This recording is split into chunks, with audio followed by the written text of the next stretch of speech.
Tateaditan. She was being fired when the soldiers arrived. Olivia Hayes stood in the middle of Silver Ridge Medical Center's emergency department, badge in hand, humiliation settling into her bones, while Administrator Gordon Pruitt pointed at the exit like she was something he'd already forgotten. Red lights strobed across the ambulance bay windows. Outside, a military helicopter banked hard over the parking lot, its rotors shaking the glass. Nobody looked up. They were all too busy watching her get destroyed. "You're done here," Pruitt said. "Turn in your badge and get your things." She didn't cry. That was the part people would remember later. That she didn't cry, didn't beg, didn't argue. She just stood there with this flat, quiet expression while 23 people watched, and the silence was louder than anything he'd said. Then the convoy pulled up outside. 3 black SUVs and a military transport vehicle, parking in the ambulance lane like they owned the road. And the ER doors slid open, and everything changed. Before you follow Olivia into what happens next, if this story hits you somewhere, leave a comment below with the city you're watching from. I want to see how far this has traveled. Like, subscribe, and stay with me until the end. You won't want to miss what's coming. The morning had started the way bad days usually do, quietly, with no warning at all. Olivia arrived at 6:47 a.m., 13 minutes before her shift, because she was always early. The Silver Ridge ER wasn't a particularly glamorous place. Mid-sized hospital in a mid-sized city called Dunmore, Vermont, which prided itself on being the medical hub of the Northern Corridor, which was administration speak for "we're the only real hospital for 40 miles. The ER handled everything from farming accidents to cardiac events, to the occasional tourist who underestimated a hiking trail. It was busy enough to keep everyone tired and understaffed enough to keep everyone irritable. Olivia had worked there for 3 years. She was good at her job. Most of the nursing staff would have told you that, if asked. But she wasn't the kind of good that got noticed in the comfortable way. She was the kind of good that made certain doctors nervous, the kind that caught things they missed, the kind that documented problems in writing and submitted formal incident reports instead of letting things slide. In a hospital where the culture ran on letting things slide, that made her inconvenient. She changed into scrubs in the locker room, poured coffee she didn't have time to finish, and clocked in. The night shift RN, a tired woman named Priscilla, flagged her down immediately.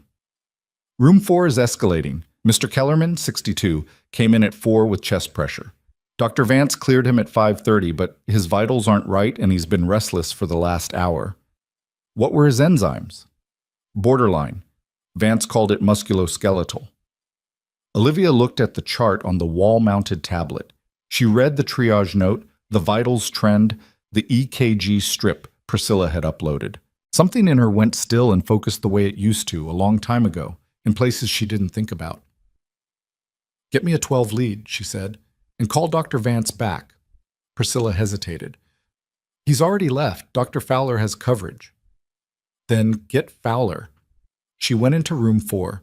Kellerman was a big man, red-faced and uncomfortable, sitting half upright on the gurney with his arms crossed over his chest like he was trying to hold himself together. His wife sat in the corner chair, watching Olivia with the particular alertness of someone who'd been worried for hours and wasn't being heard. "Mr. Kellerman," Olivia said, "tell me about the pain. Not what you told the other doctor. What it actually feels like right now." He blinked. "Heavy," he said. "Like something sitting on me. Comes and goes." "Does it go into your arm? Your jaw?" His wife leaned forward. "He said his jaw hurt at home. He told me it was nothing." Olivia nodded. She moved through the assessment with efficiency. Not rushed, but purposeful. The kind of economy of motion that comes from doing this work in places where time literally meant the difference between someone living and someone not. She had the 12 lead within 4 minutes. She read it herself before the tech finished printing it, because she could, because she knew how. Fowler arrived 8 minutes later, a hospitalist with silver hair and the permanently aggrieved expression of someone who resented being paged. He looked at the strip. He looked at Olivia. "I have 3 patients waiting," he said. "Vance already cleared this. The T-wave changes are new, His repeat vitals show a pressure drop of 18 points in the last 40 minutes. Musculoskeletal presentations can... This isn't musculoskeletal, she said. It wasn't aggressive. It was just factual. I'm asking you to look at the strip. Fowler looked at the strip. Something shifted in his face, a small, reluctant tightening that she recognized as a doctor, realizing he was looking at something he couldn't explain away. He ordered a repeat troponin. An hour later, it came back significantly elevated. Kellerman was transferred to the cath lab with a STEMI diagnosis. He would survive. But that wasn't the story anyone told about the morning. Yeah, the story people told was about what happened next. Olivia filing her 6th formal incident report in 8 months. She filled it out at the nursing station carefully, noting the timeline of Kellerman's case, the delayed reassessment, the borderline labs that should have triggered a repeat, the way the patient's complaints about jaw pain hadn't been documented in the initial note. She wasn't doing it to get anyone fired. She was doing it because the next Mr. Kellerman might not have a nurse who caught it, and that thought sat in her chest like a stone she couldn't put down. She submitted the report at 9:22 a.m. By 11:05, she had a meeting request from Gordon Pruitt's office. She'd met Pruitt exactly 4 times before this. He was 53, immaculately dressed, former hospital CFO, who'd ascended to administrator through what everyone assumed was a mixture of financial acumen and strategic relationship building, and what Olivia suspected was a talent for making problems invisible rather than solving them. He had the handshake of someone who'd practiced it, the smile of someone who'd perfected it, and the eyes of someone who was currently calculating your usefulness. The meeting was in his office on the 4th floor. When she arrived, there were 2 other people in the room. Dr. Harlan Vance, the physician whose initial clearance of Kellerman was referenced in her report, and a human resources manager named Deborah Solt, who had a folder open on her lap and was writing something with focused determination. Pruitt didn't offer her a seat. She stood. "We need to discuss this," he said, holding up a printed copy of her incident report like it was a subpoena. "This is the 6th complaint you filed this year." "6th incident report," she said. "They're clinical documentation, not complaints. They create a paper trail that implies a pattern of unsafe care. That's damaging to this institution." She kept her voice level. "They document actual events. If there's a pattern, that's information the department needs." Vance cut in. "You're a nurse. Your job is to assist the clinical team, not second-guess board-certified physicians. My job is patient safety." "Your job," Pruitt said, "is what I say it is." He set the paper down. "We've received multiple concerns from the medical staff about your conduct. Overstepping, insubordination, creating a hostile work environment through excessive documentation." She almost laughed. Not from amusement, from the specific, hollow recognition of watching someone construct a formal architecture out of nothing. "Who filed those concerns?" "That's confidential." "Of course it is." Deborah Solt stopped writing and looked up, just for a second, and then looked back down.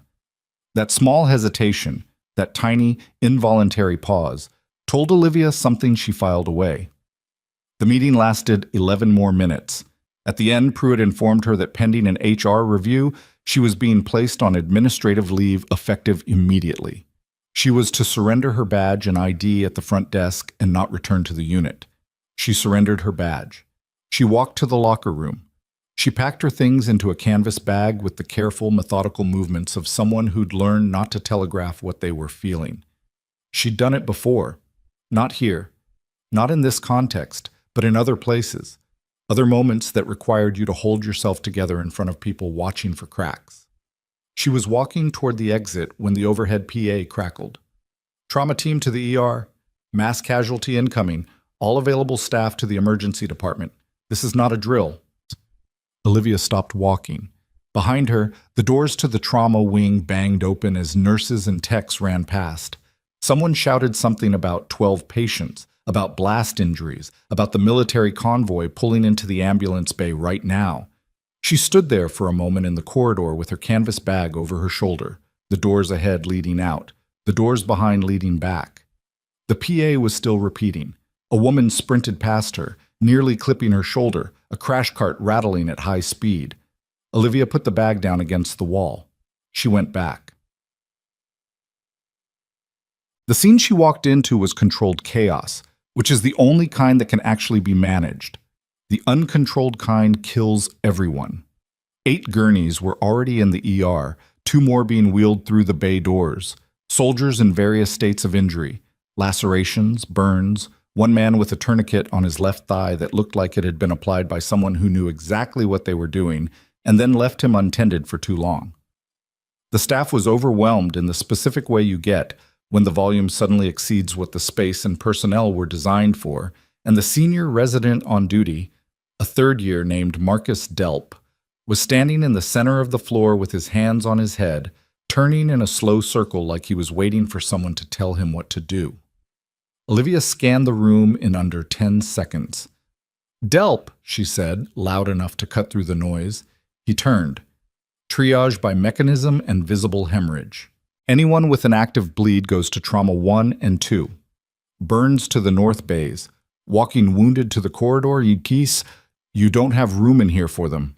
She was already moving as she said it, heading toward the man with the tourniquet. "Who's managing the airway on Bay 3? He was," a tech pointed, "he was breathing fine when they brought him in. He's not breathing fine now." She looked at the man's chest, shallow, labored, the slight discoloration around his lips that most people would miss under stress. "Get me a crash cart and a bag valve mask. Get Fowler in here." "Dr. Fowler's in surgery." "Then get whoever we have." She was already beside the patient. She pulled on gloves from the dispenser on the wall. "What's your name?" she said, directly into the soldier's face. He was young, maybe 24, and his eyes were tracking even though his breathing wasn't. "Stay with me. I need you to keep your eyes open. What's your name?" "Reardon," he said, or tried to say. It came out as a breath with consonants attached. "Good. Reardon, you're doing fine. I'm going to help you breathe." She positioned herself at the head of the gurney, tilted his head, checked the airway. Clear, but compromised. Something was restricting chest expansion on the right side. Her fingers moved along his ribs, systematic, fast. "Tension pneumo," she said to the tech beside her. "I need a 14-gauge angio, second intercostal, mid-clavicular. Now." The tech hesitated. That specific hesitation that meant you're a nurse, this isn't your call. And Olivia met his eyes and said calmly, "He's going to code in the next 3 minutes if you don't get me that needle." "Get it." He got it. She performed the needle decompression with the ease of someone who had done it in places with less lighting and more noise than this. The rush of air was immediate. Reardon's chest expanded. His color began to shift. "You got him?" she said to the tech, who nodded, still looking at her like he wasn't sure who she was. She was already moving.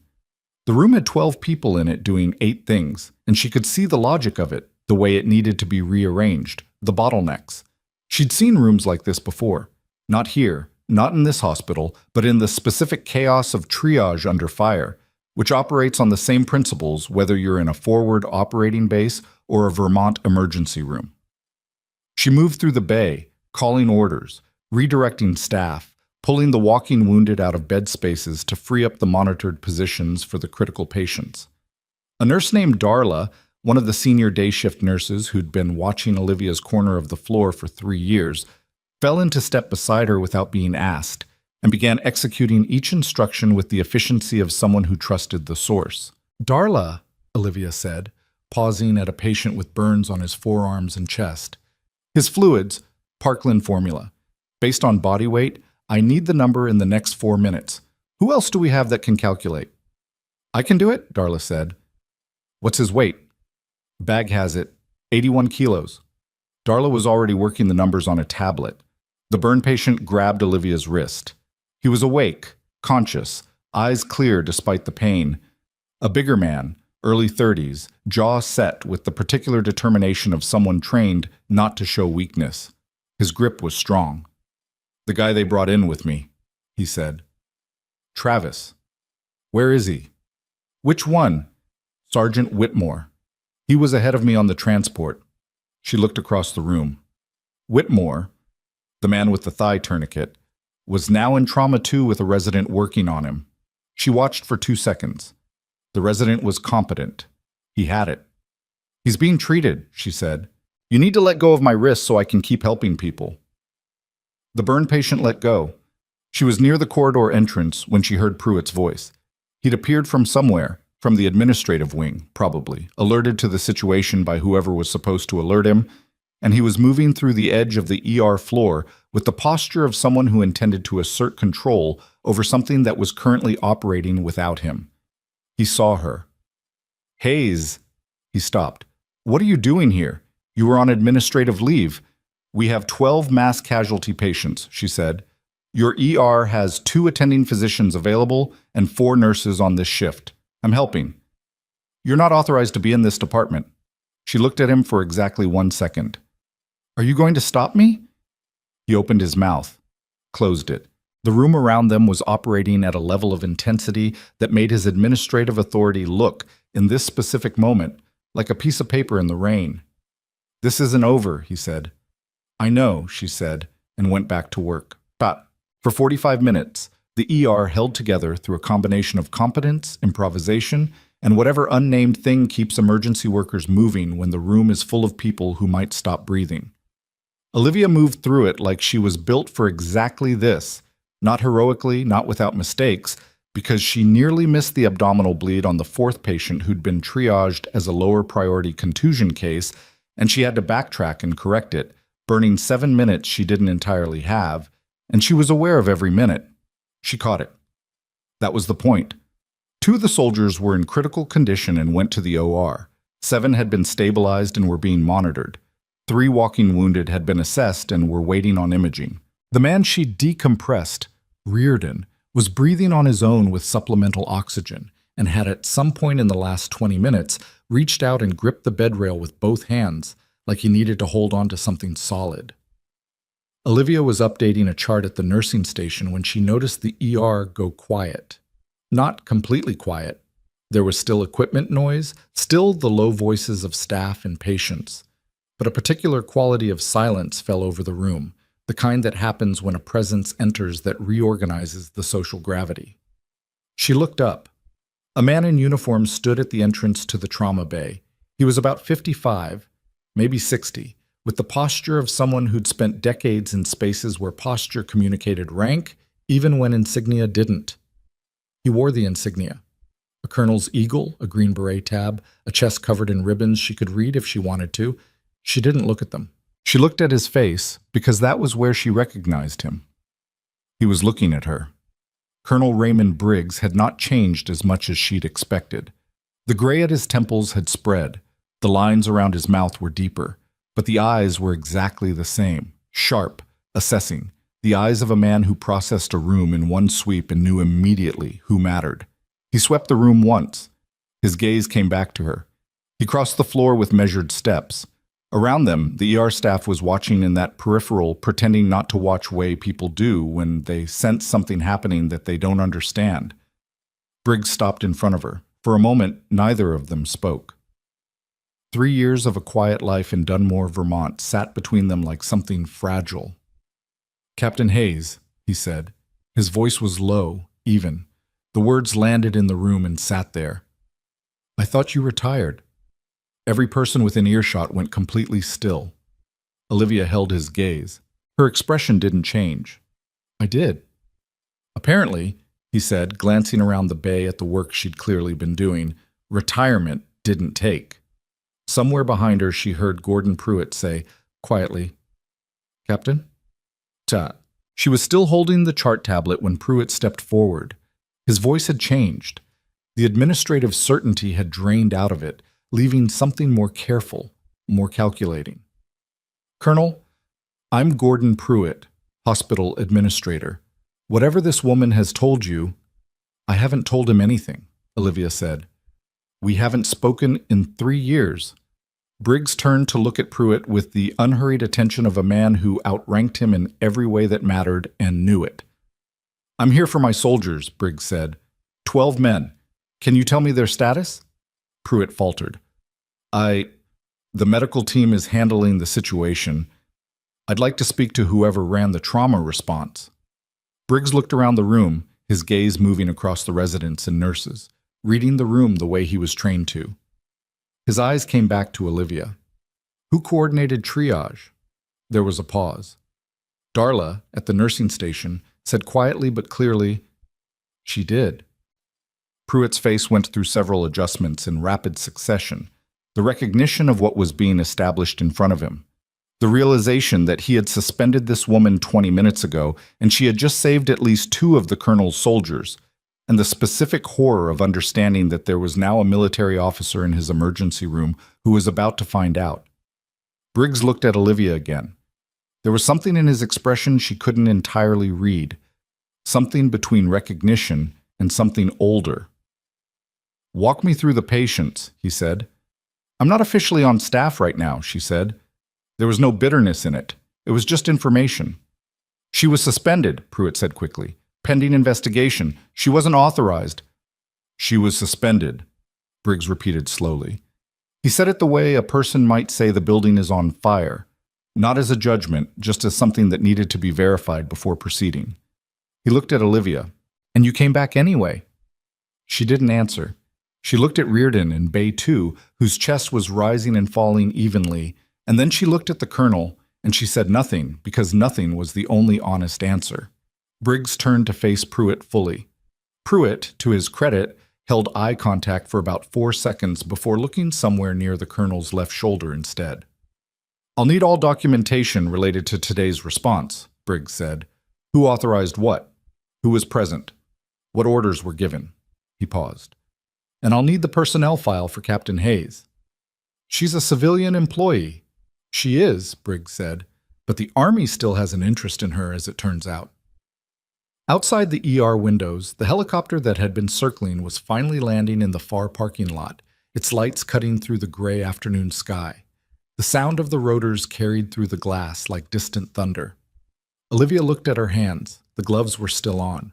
There was a faint smear of blood on her left wrist where she'd missed it during the Reardon procedure.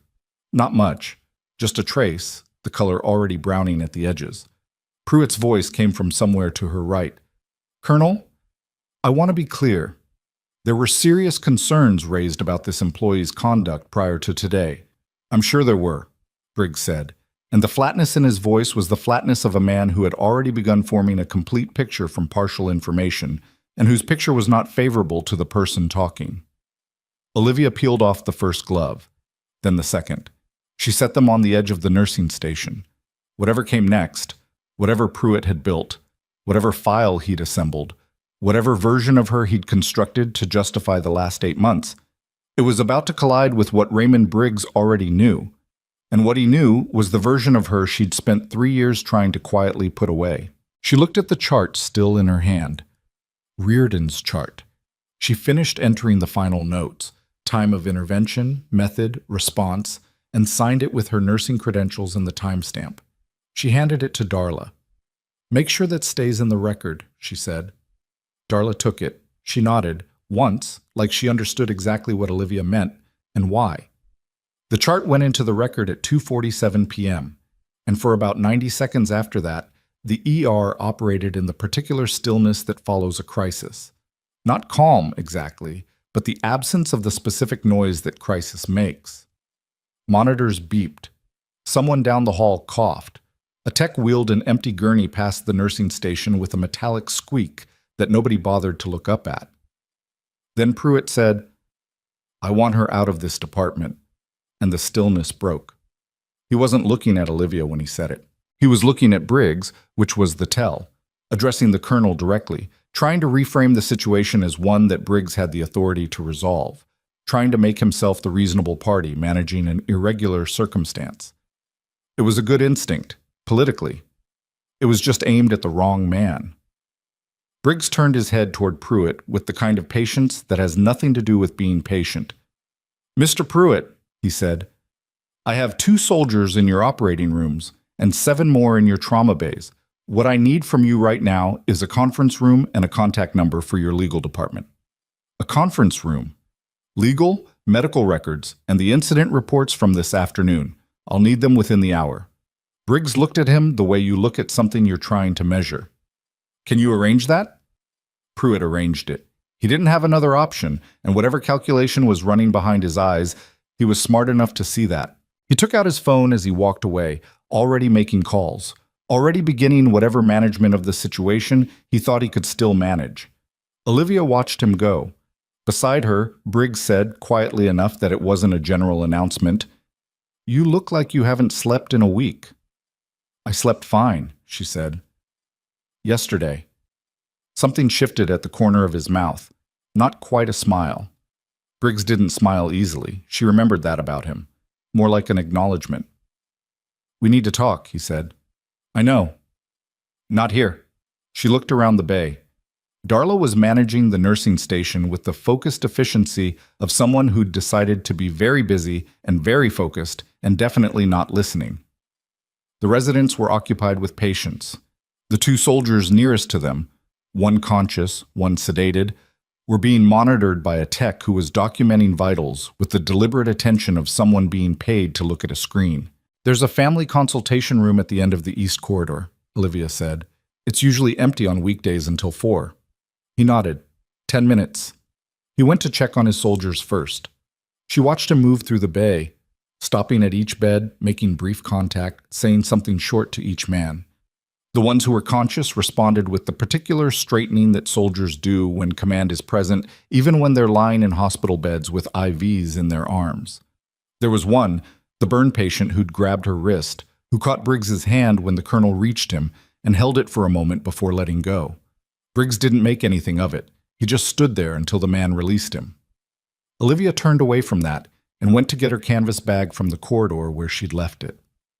The consultation room was a 10 by 12 space with 4 chairs, a small table, a whiteboard with nothing written on it, and a window that faced the hospital's maintenance yard. It smelled like old coffee and carpet cleaner. She'd sat in this room before, twice, delivering bad news to families, which was never something you got comfortable with no matter how many times you did it. She sat down. She put the canvas bag on the table. After a moment, she unzipped it and took out a travel mug she'd packed that morning, which was now cold. She drank from it anyway. Briggs arrived at 8 minutes, which meant he'd move faster than she expected.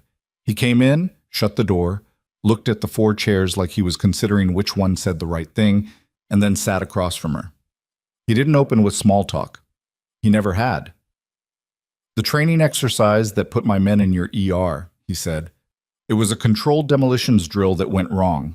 The official report is still being assembled, but the initial read is equipment failure compounded by a communication breakdown." "How many total casualties?" 19.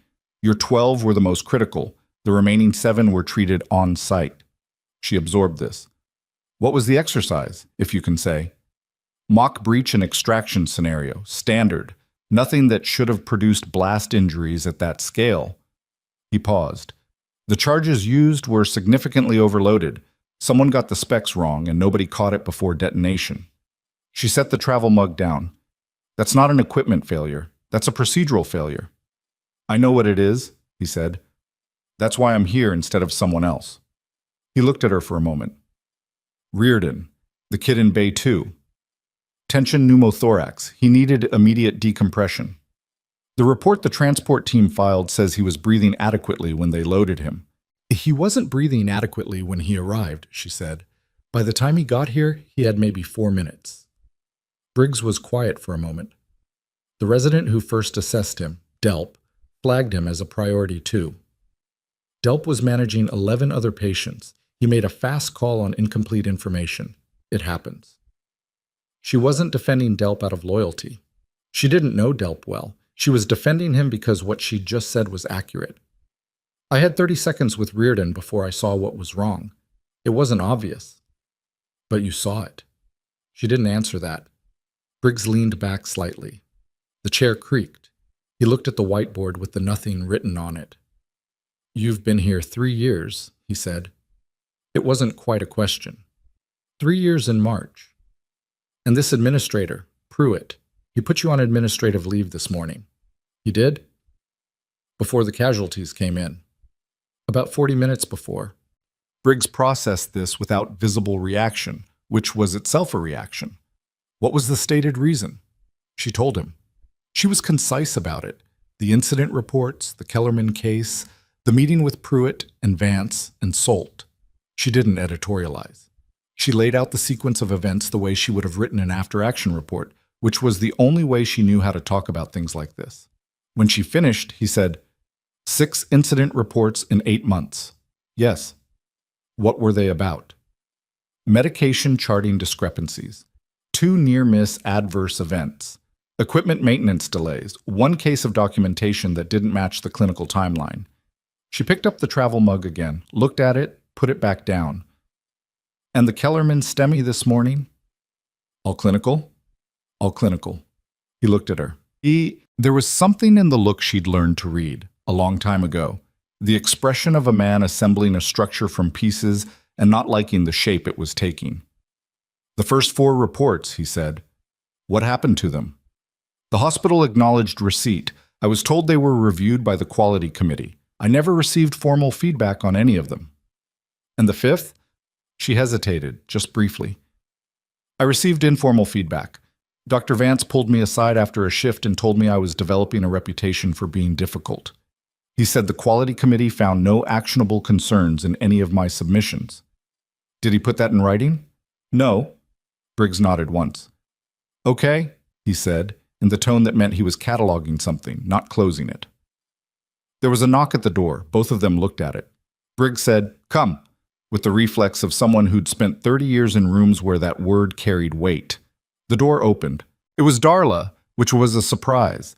She was still in her scrubs, still had the focused expression she'd been wearing since the mass casualty came in, but she'd added something. A particular set to her jaw that Olivia recognized as a woman who had made a decision and was carrying it out before she talked herself out of it.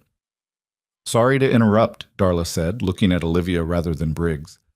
I thought you should know, Pruitt called a department meeting for 4 o'clock. All nursing staff. He told the charge nurse it's to address the protocol breach from this afternoon. She stopped. He means you.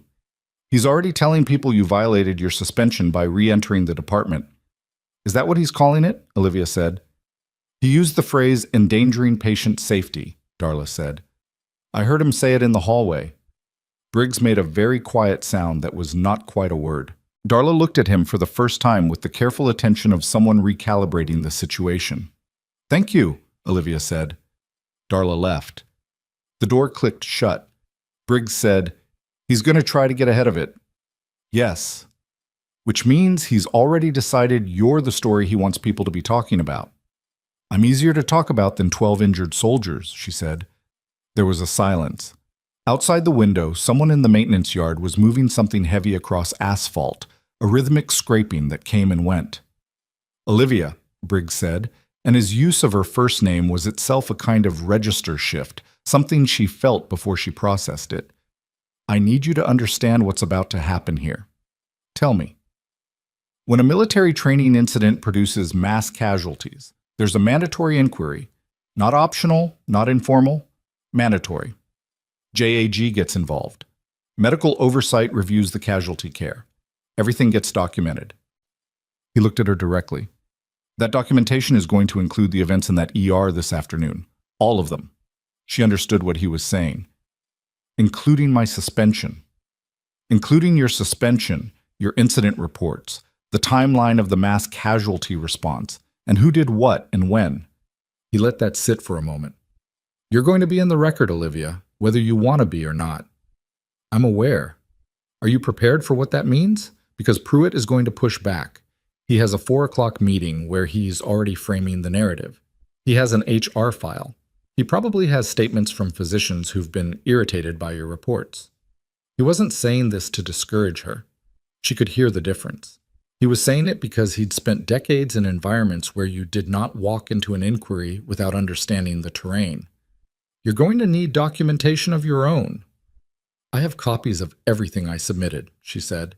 Every incident report, every acknowledgement receipt, every email.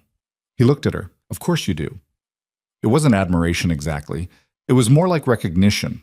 The specific recognition of someone who'd trained people to do exactly this. Document everything. Keep copies. Write the date and time on every piece of paper. Because the day always comes when the paper is the only thing that hasn't been altered. She had done that without being told. For 3 years, she had done it out of habit and instinct and the specific paranoia of someone who knew what institutions did to inconvenient truths. They're at my apartment, she said. The physical copies. Digital backups on an external drive. Get them, he said. Tonight. Bring them to me tomorrow morning. She left the hospital at 4:18 p.m., 19 minutes after Pruitt's department meeting started, which she was not attending and had not been invited to, and which she suspected was being conducted with a particular version of the afternoon's events that would not survive contact with the documentary record. The drive to her apartment took 11 minutes. She'd lived there since coming to Dunmore, a second-floor unit in a building with 4 apartments, a landlord named Bert who fixed things promptly and asked no questions, and a parking situation that required mild strategic thinking on winter mornings. It wasn't much, but she'd furnished it with the practicality of someone who didn't expect to feel sentimental about a space, a good mattress, a desk, bookshelves that actually held books. She went directly to the desk. The filing system was hers, a combination of labeled folders and a fireproof document case that sat on the bottom shelf next to a wireless router. She'd started building it 7 months ago, after the second incident report went unacknowledged for 3 weeks, and she'd had the first clear intuition that something was structurally wrong with how this hospital handled its own problems. She pulled the document case out and opened it on the desk. Everything was there. The incident reports, printed and dated, with the digital submission confirmation stapled behind each one.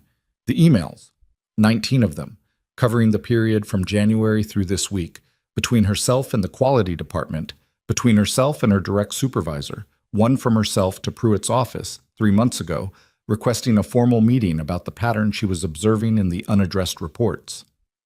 Pruitt had not responded to that email. She had a copy of the sent email with the timestamp. She also had, and this was the piece she'd been most uncertain about at the time, a handwritten log. Nothing formal, just a small spiral notebook she'd kept in her locker and then transferred home, a page for each shift, documenting observations that didn't rise to the level of an incident report, but that she'd recorded anyway because the habit was too ingrained to break. Dates, times, brief descriptions. Objective language. No speculation, no editorial. Just what she'd observed and when. She sat at the desk and looked at the pile for a moment. Then she picked up her phone and called a number she hadn't called in almost 2 years. It rang 4 times. Then, "Hey, you okay?"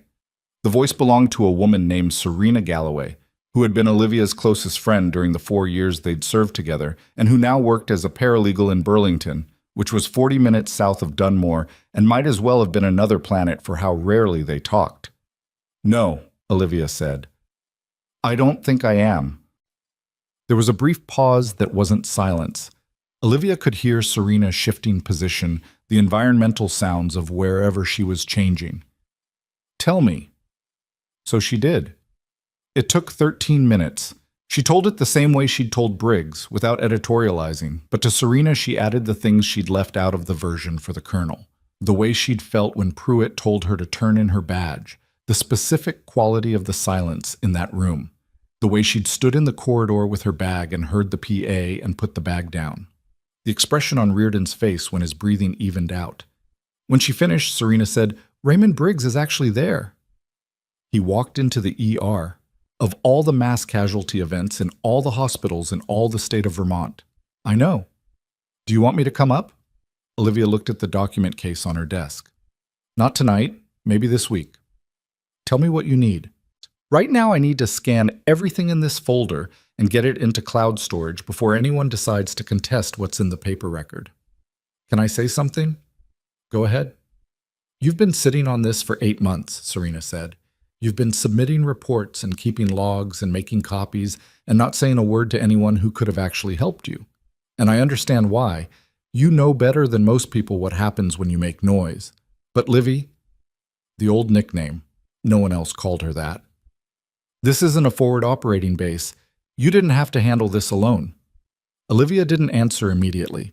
The desk lamp was on and the rest of the apartment was dim, and outside the window the afternoon was turning into early evening in the particular unhurried way of northeastern spring, the light going gold and then gray at the edges.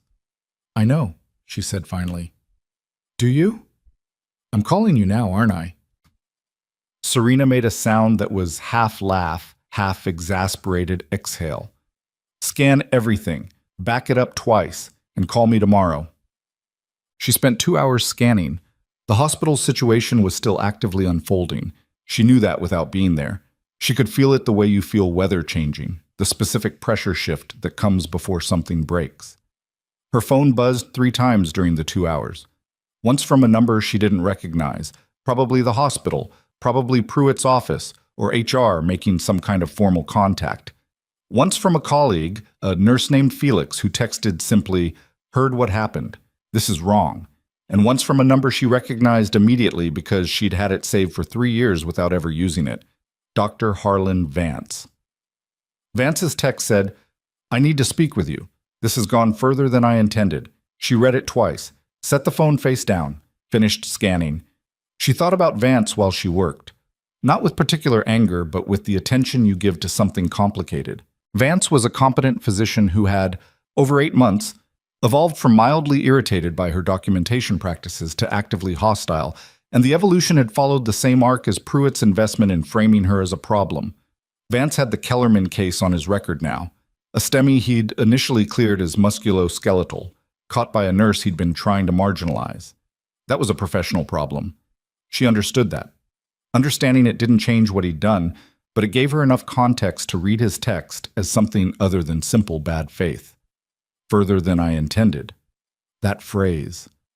She uploaded the final scanned files at 6:44 p.m. and put everything back in the document case. She ate something, toast and peanut butter, standing at the kitchen counter because she hadn't eaten since the coffee she'd abandoned at 7 a.m., and her body was providing increasingly blunt feedback about this. Then she sat down on the couch and did something she rarely allowed herself. She stopped moving and let the day catch up to her. It arrived in pieces. The Kellerman case in the morning, the clean professional weight of catching something another doctor had missed, Pruitt's office and Deborah Solt's hesitation, and Vance's jaw tight with the specific resentment of a man whose authority was being implicitly questioned by someone he didn't think had the standing to question it. The PA overhead. The moment in the corridor when she'd put the bag down. Reardon's breathing evening out. Briggs's voice. "Captain Hayes, I thought you retired." She closed her eyes. She had retired. She'd done it carefully and formally, and with every piece of paperwork filed correctly, and she'd moved to Dunmore, Vermont, and gotten a nursing job at a mid-sized hospital in a mid-sized city. And she had, for 3 years, conducted herself as exactly the person she appeared to be, a quiet, competent, sometimes inconvenient staff nurse who submitted incident reports and kept good documentation and never talked about where she'd learned to do any of it. She had not planned to be here. In this apartment, in this story, with Raymond Briggs in the building 4 miles away and 12 of his soldiers in Silver Ridge's trauma bays, and Gordon Pruitt currently doing whatever Gordon Pruitt was doing to manage the narrative of the worst afternoon of his professional career. She had not planned for any of this to surface, but she had planned for the possibility that it might. The document case on the desk was evidence of that. 3 years of habit and instinct, and the trained awareness that you don't know when the day comes, only that it comes. Her phone buzzed again, the unknown number. This time she answered. "Ms. Hayes?" It was a woman's voice. Not HR, not Pruitt's assistant. Professional, measured, with the specific neutrality of someone who chose words deliberately. "My name is Audrey Stills. I'm an investigator with the Army's Inspector General office. Colonel Briggs contacted my office approximately 2 hours ago. I'd like to arrange a meeting with you. Tomorrow morning, if possible." Olivia sat up. "Inspector General?" "Yes. I understand the timing is difficult, given today's events. I want to be transparent. This investigation involves both the training incident that caused today's casualties and the circumstances around the casualty response at Silver Ridge Medical Center. You appear to be relevant to both." "I see. Ms.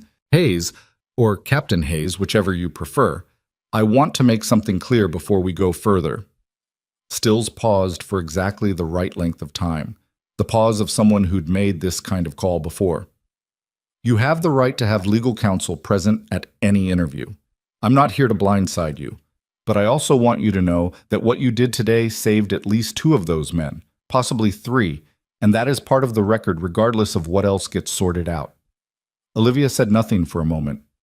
"Colonel Briggs told you that," she said. "The medical team did when I spoke with them this evening. The colonel confirmed it." Another pause.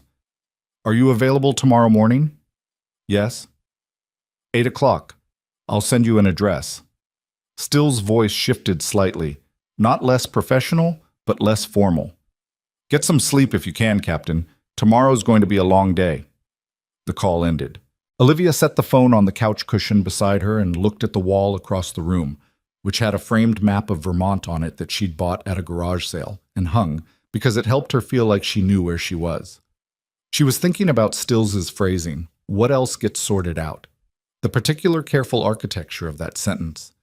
The way it acknowledged that there was something to sort without specifying what, leaving the door open without pointing through it. And then she was thinking about Pruitt and what he was doing right now. Whether he'd gone home. Whether he was still in the building, still making calls, still constructing the version of events that required her to be the central problem. She thought about his face when Briggs arrived in the ER. The way it had changed, the recalculation happening behind his eyes in real time. Pruitt wasn't stupid. She'd never made the mistake of thinking he was. He was a man who had gotten where he was by understanding power structures and navigating them. And he knew, he had to know, that the arrival of a special operations colonel with a mandate to investigate a mass casualty event was a problem for the particular story he'd been telling. He'd spent 8 months building a case that Olivia Hayes was a disruptive, insubordinate employee whose documentation practices created liability rather than prevented it. That case was about to be examined by people who didn't owe him anything and had no investment in finding it convincing, which meant he would do what people in that position always did. He would accelerate. He would make calls tonight. He would reach out to board members, to allies in the medical staff, to anyone who had ever signed a complaint about her or expressed frustration with her incident reports. He would try to get the volume of voices speaking against her high enough that the Army investigator heard it before she heard anything else. She knew this because she'd seen it before. Not this specifically, but the shape of it. The way institutions moved to protect their internal version of events when an external force started asking questions. You sealed the edges. You made the narrative coherent. You got people talking from the same script. The question was whether he could do it fast enough. Her phone lit up again. Not a call. A text. The number was Vance's. Hayes, I need you to know something. The quality committee didn't review your reports, any of them. Pruitt pulled them before they reached the committee. I only found out tonight. She read it 3 times, sat with it. Then she took a screenshot, emailed it to herself, and put the phone down on the couch. She stared at the map on the wall. Vermont, green and small and shaped like something someone drew quickly without a ruler. The quality committee hadn't reviewed her reports. Not one of them. Pruitt had intercepted them, had pulled them from the process, had allowed her to be told they'd been reviewed and found unactionable, had created the appearance of due diligence while ensuring nothing she'd documented ever reached the people whose job it was to act on it. 6 incident reports. 8 months. A paper trail that existed, that was time-stamped and formal and submitted through the proper channel, and that had been quietly buried before anyone with authority ever saw it. She thought about what might have been different. If the quality committee had seen her first report, back in January, the medication charting discrepancy that she'd flagged in room 11, the one that involved a pattern of documentation that didn't match dispensing records. If someone had looked at that carefully, followed the thread. She didn't know where the thread led. She had her own guesses based on things she'd noticed over 3 years that she'd recorded in the spiral notebook without being certain enough to escalate. But she had guesses. She got up. She went back to the desk. She took the spiral notebook out of the document case and opened it to the first entry. January 9th, 7:15 a.m. A notation about the medication log in room 11 that she'd made before submitting the formal report, and she began to read it from the beginning, slowly, with the attention she'd learned to give to things that seemed unrelated, but might not be. 14 pages in, she found what she'd been half looking for without knowing it, a pattern, spread across 7 months of observations, assembled not by design but by the accumulated instinct of someone who'd been trained to notice. She sat back in the chair. The document case held 6 incident reports about specific patient safety events. The spiral notebook held something else, a mosaic of smaller observations that, taken individually, were each explicable, but that together described something she'd been reluctant to name because naming it meant committing to a story she hadn't been sure was real. She was becoming more sure. She closed the notebook. She put it in her bag along with the document case, separate from the scanned files, because the notebook was original and irreplaceable, and she was not going to be the person who had the only copy of something this important. She was going to have to call Serena back. But first she needed to look at one more thing. She opened her laptop and navigated to the hospital's public financial filings, 990 forms, publicly accessible for any nonprofit, and found the last 3 years.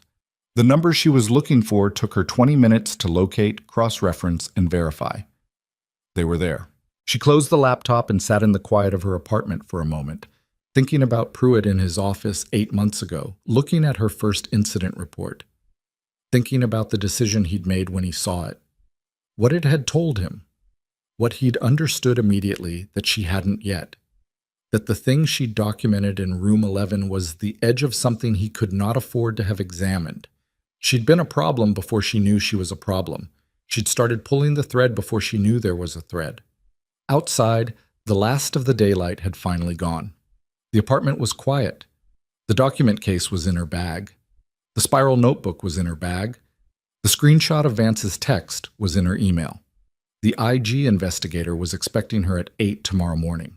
She was going to sleep in the next hour because Stills was right, and tomorrow was going to be long, and she had learned, in places that taught it more efficiently than any hospital ever could, that you did not walk into uncertain terrain without every advantage you could give yourself. But before she slept, she picked up her phone and called Serena back. When Serena answered, Olivia said, "I need you to look at something. I'm going to send you photos of a notebook. Don't read it tonight, but I need to know it exists somewhere else before morning." Serena went very quiet for a moment. "How bad is it?" "I don't know yet," Olivia said. "That's what worries me."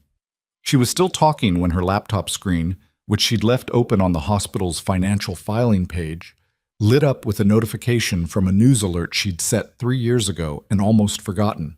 A Google alert on Silver Ridge Medical Center. The headline had posted 4 minutes ago from the Dunmore Courier's breaking news feed. It read, "Hospital Administrator Gordon Pruitt issues statement. Suspended nurse endangered patient safety during military emergency." She stopped mid-sentence. Serena said, "Livy, you still there?" She was reading the article. It was short, 2 paragraphs, clearly sourced directly from a statement Pruitt had issued within the last 30 minutes. Her name was in it. The phrase unauthorized medical intervention was in it. A quote from Pruitt, "The safety of our patients is paramount, and we cannot allow individuals under active disciplinary review to circumvent our established protocols, regardless of circumstance." She read it twice. Then she took a screenshot of that too and sent it to herself and said, "I'm here. I'm going to send you something else." She was still talking when her laptop screen, which she'd left open on the hospital's financial filing page, lit up with a notification from a news alert she'd set 3 years ago and almost forgotten. A Google alert on Silver Ridge Medical Center. The headline had posted 4 minutes ago from the Dunmore Courier's breaking news feed. It read, "Hospital Administrator Gordon Pruitt issues statement, suspended nurse endangered patient safety during military emergency." She stopped mid-sentence. Serena said, "Livy, you still there?" She was reading the article. It was short, 2 paragraphs, clearly sourced directly from a statement Pruitt had issued within the last 30 minutes. Her name was in it. The phrase unauthorized medical intervention was in it. A quote from Pruitt, "The safety of our patients is paramount, and we cannot allow individuals under active disciplinary review to circumvent our established protocols, regardless of circumstance." She read it twice. Then she took a screenshot of that too and sent it to herself and said, "I'm here. I'm going to send you something else." She sent Serena the screenshot at 9:03 p.m. Serena called back in under 2 minutes. "He issued a public statement," Serena said. Not a question. The flatness in her voice was the flatness of a paralegal looking at a document and recognizing what it was. "Within 6 hours of the event," Olivia said. "That's not damage control, that's preemptive strike." A pause. Serena thinking, which sounded like silence with intent. "He's worried about tomorrow. He knows what's coming, and he's trying to establish the public record before the investigation gets out ahead of him. That's my read. He named you by name in a press statement while you're under administrative leave. That's not nothing, Livy. That's potentially actionable on its own. I'm meeting with the IG investigator at 8. Another pause. Longer. You need an attorney, not me. I'm a paralegal, and I'm too close to this. You need someone who does employment and administrative law, and you need them before 8 tomorrow morning. It's 9 o'clock. I know 3 people in Burlington who take calls after business hours for situations like this. I'm texting you a name right now. Serena's voice had shifted into something efficient and unsparing, which was how she operated when she'd decided something needed doing. Patrick Morse. He's good. Tell him I sent you. The text came through before Serena finished the sentence. Olivia looked at the name on her screen. Okay, she said. And Livy, save everything. Every screenshot, every email, every notification, timestamp everything. The moment he made this public, this became a different kind of fight. She knew that. She'd known it the moment she read the headline, but hearing Serena say it aloud completed something, moved it from instinct into certainty. She called Patrick Morse at 9:11 p.m. He answered on the second ring, which told her something about either his schedule or his character, and she didn't have time to decide which. She gave him the outline in 5 minutes. The incident reports, the administrative leave, the mass casualty response, Briggs, the IG investigator, the public statement. He listened without interrupting, which was the other thing she needed from him. When she finished, he said, "The public statement is a gift. He just made a provable claim in front of a journalist, and we can demonstrate it's false. He'll say it's his characterization. His characterization is in writing with a timestamp 6 hours after the event. Your documentation of patient outcomes is going to be in the medical record with timestamps, too." She could hear him moving, papers or a chair, something shifting. "I can be there by 7:30. Don't say anything to the IG investigator before I've reviewed what you're bringing." She seemed straightforward. I'm sure she did. That's her job. He wasn't dismissive, just precise. This isn't about her. This is about making sure the first formal statement you give in any proceeding is the right one. Bring everything. She brought everything. Sleep came eventually, shallowly, and left before 5. She lay in the gray pre-dawn dark for 20 minutes, running through what she knew and what she could prove and what she suspected but couldn't yet demonstrate, drawing the lines between them with the discipline of someone who'd learned the hard way not to conflate the 3 categories. What she knew: 6 incident reports, suppressed, a public statement with her name in it, Vance's text, the financial filings with the numbers that didn't quite line up.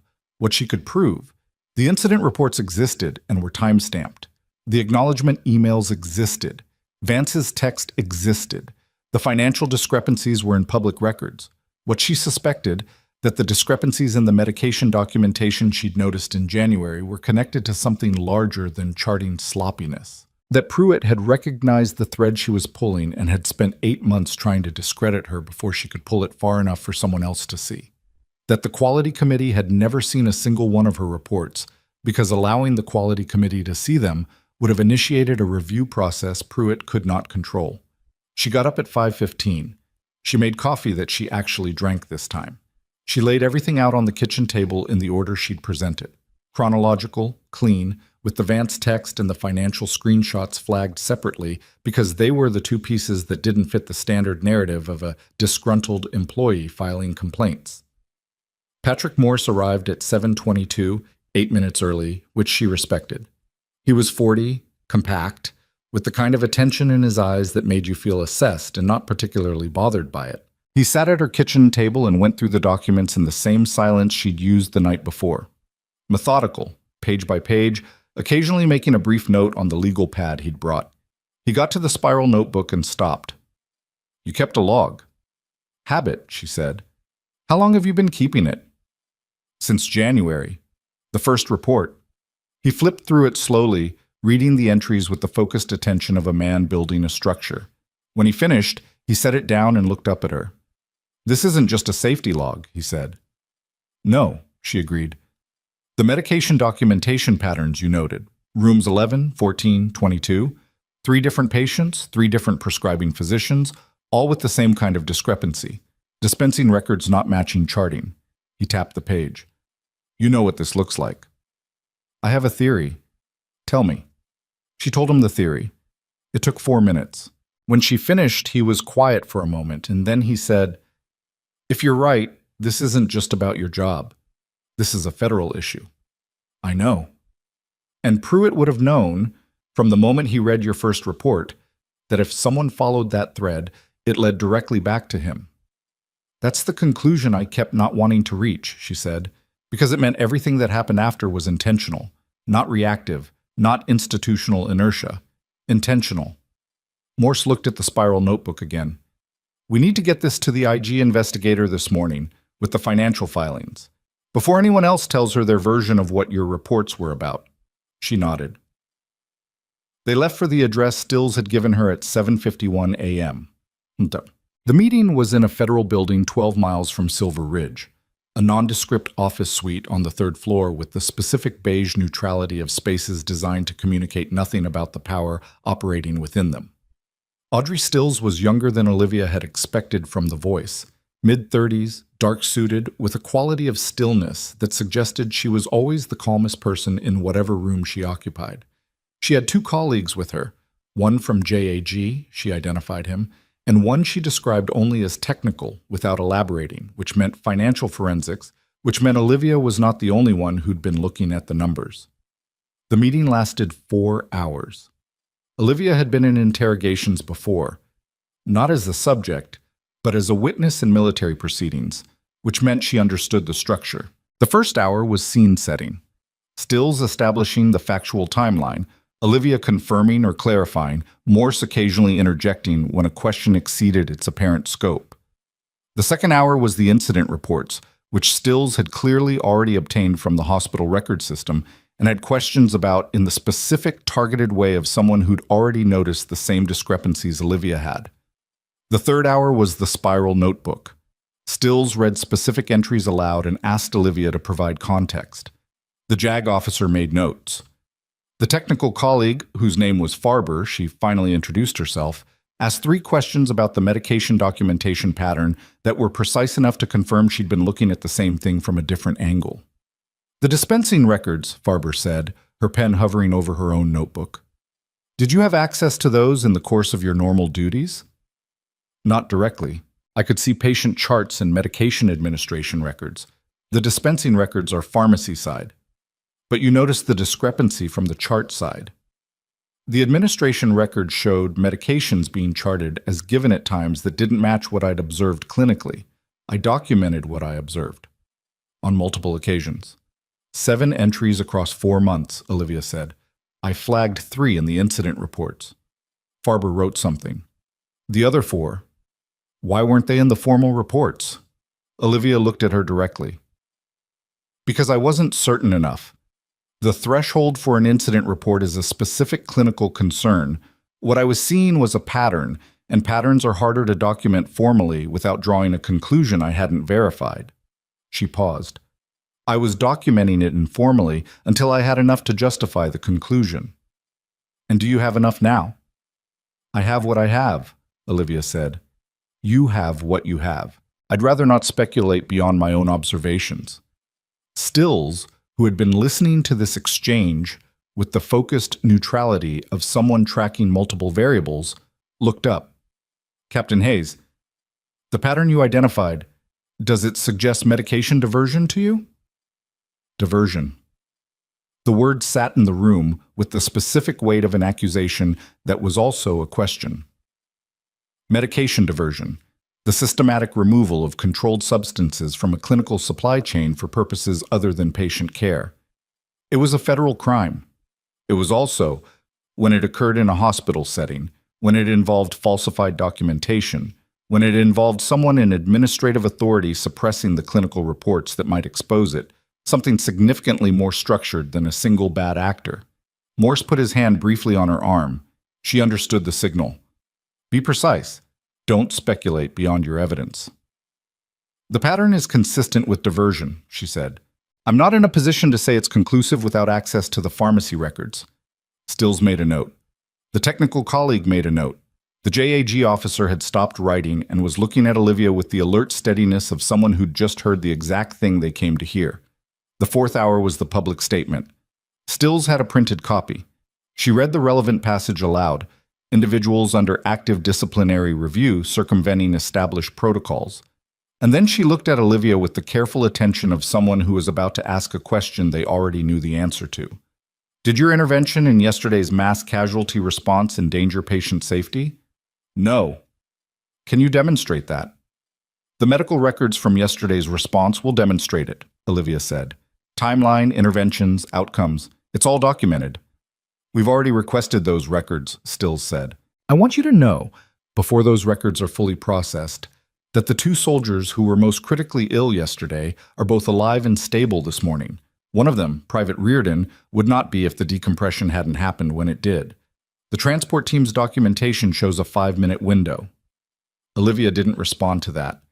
There wasn't anything appropriate to say. Stills held her gaze for a moment. Mr. Pruitt issued that statement knowing this, she said. It was quiet but distinct. Not an editorial, but a fact being placed into the record. She was back in Dunmore by 2 in the afternoon. Morse drove her. She'd been in that room for 4 hours, and her concentration had the particular depleted quality of sustained mental effort, the kind where driving felt inadvisable. He talked for the first 20 minutes of the drive, covering legal strategy and documentation filing, and what to expect in the coming days, and she listened and processed and asked 2 clarifying questions, and then stopped talking, and he understood and stopped talking too. Her phone had accumulated 11 messages while it was silenced for the meeting. Most were from colleagues, a few sympathetic, one that was simply "call me when you can" from Darla, and one that made her look twice. It was from a number she didn't have saved, and the text was brief. This is Marcus Delp. I was the resident on duty yesterday. I'd like to speak with you if you're willing. I told the investigator what I saw. I wanted you to hear that from me. She saved the number. She'd call him later. There was nothing from Pruitt. There was nothing from hospital HR. There was an email from the Dunmore Courier, a reporter requesting comment on the administrator's statement, which she forwarded to Morse without opening the body of the email. And there was, at 11:47 a.m., a text from Briggs. IG meeting was productive. There are things you should know. Dinner, if you can manage it. 6 p.m. I'll send an address.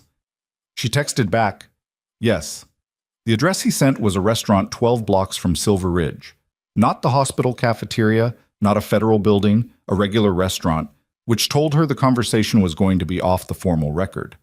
That was either reassuring or concerning, and she didn't have enough information yet to determine which.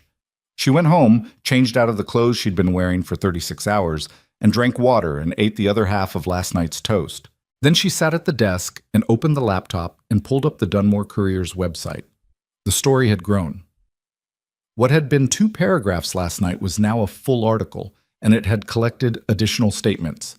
2, attributed to anonymous hospital staff, describing Olivia's presence in the ER during the mass casualty event as confusing and disruptive to the established chain of command. The anonymous staff who found her presence disruptive were not identified. The article also included a line noting that Pruitt had been with Silver Ridge Medical Center for 9 years and had overseen a period of significant operational growth. She read the anonymous staff comments twice. They were carefully worded, nothing that was an outright lie, everything framed as subjective experience. Nothing that could be definitively rebutted because subjective experience didn't have an opposing evidence set. This was the worked version of the story, the one that had been refined overnight. Not Olivia Hayes saved 2 soldiers, but a suspended employee created confusion in an already chaotic situation. She knew how this worked. She'd watched it work before, in different contexts, when institutions moved to protect their structure by reframing the people who had disrupted it. The difference this time was that she had documentation. The difference was Briggs and Stills and a JAG officer with a legal pad. The difference was Vance's text and Farber's questions and Delp's quiet message that he'd told the investigator what he saw. But she also knew that documentation didn't move at the speed of a news cycle. Documentation moved at the speed of institutions, which was slow and resistant and often felt from the inside like it was moving backward. She closed the laptop. She had 3 hours before dinner. She spent one of them on the phone with Darla, who had come in for her shift that morning and given her a factual, unembellished account of the hospital's current internal temperature, tense, divided, with a significant portion of the nursing staff furious at the public statement and a portion of the physician staff keeping a careful silence that said more than speech would have. The quality director had apparently asked to see the original incident reports this morning and been told by Pruitt's administrative assistant that the files were under review. The quality director had then sent an email to the hospital's legal counsel, which Darla knew about because she was friends with the legal department's administrative coordinator. "He's starting to lose the room," Darla said. "People are doing the math." "What's the math?" 12 soldiers came in. 2 almost died. You were suspended before they arrived and you came back anyway, and the 2 who almost died didn't. A pause. People aren't stupid. They're scared, but they're not stupid. After she hung up from Darla, she sat with the silence for a while. Then she called Delp. He picked up on the first ring, which meant he'd been waiting. He sounded tired in the specific way of someone who'd worked a long shift and then spent the rest of the day doing something harder than work. "Dr. Delp," she said. "Delp is fine. Delp is fine." A breath. "I wanted to say something to you directly. I triaged Reardon as a priority too. That was my call, and it was wrong. And you caught it and corrected it, and he's alive." He stopped. "I should have said this yesterday, but there were a lot of people around, and I handled that badly." She measured her words. "You were managing 11 critical patients simultaneously with inadequate staffing. You made a fast assessment on incomplete information. That happens. You had the same information and you got it right. I had 30 years of conditioning for exactly that specific presentation," she said. "You had a residency. That's not a failure of competence. It's a difference of experience." He was quiet for a moment. "The investigator asked me to describe the casualty response. I told her you ran it. She asked who authorized you to, and I said I didn't think authorization was the operating concept at that point." She almost smiled. "Good answer. I also told her you flagged Reardon as a priority one before I got to him, and that you were right. That's in my formal statement." He paused again. "I looked up your record this morning, your service record." She didn't respond to that. "I didn't know," he said. "I don't think most of us knew. Pruitt's statement, it made me angry. What he said didn't match what I watched happen. Thank you for telling the investigator." "Yeah."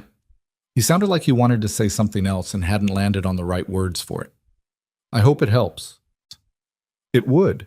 She didn't say that. It felt premature, and she'd learned not to promise outcomes she couldn't control. But it would. Another voice in the formal record. Another set of eyes that had been in the room. The restaurant Briggs had chosen was Italian, mid-range, the kind of place that was busy enough to be private. He was already there when she arrived, at a corner table, in civilian clothes that somehow didn't make him look less like what he was. There was a glass of water in front of him, and nothing else. She sat down. "You look better than yesterday," he said. "I slept. A little." "The IG meeting went 6 hours on our side," he said. "Stills is thorough. 4 hours on mine." She picked up the menu, looked at it, put it back down. "What do you need to tell me?" He was quiet for a moment in the way that meant he was ordering his words. "The training incident that produced yesterday's casualties," he said. "The overloaded charges. Our preliminary investigation identified the source of the specification error." He paused. "It came through a logistics vendor, a company that Silver Ridge has a procurement relationship with for medical supply contracts." She went very still. "The connection is indirect," he said. "I want to be clear about that. It's a shared vendor, not a direct operational relationship.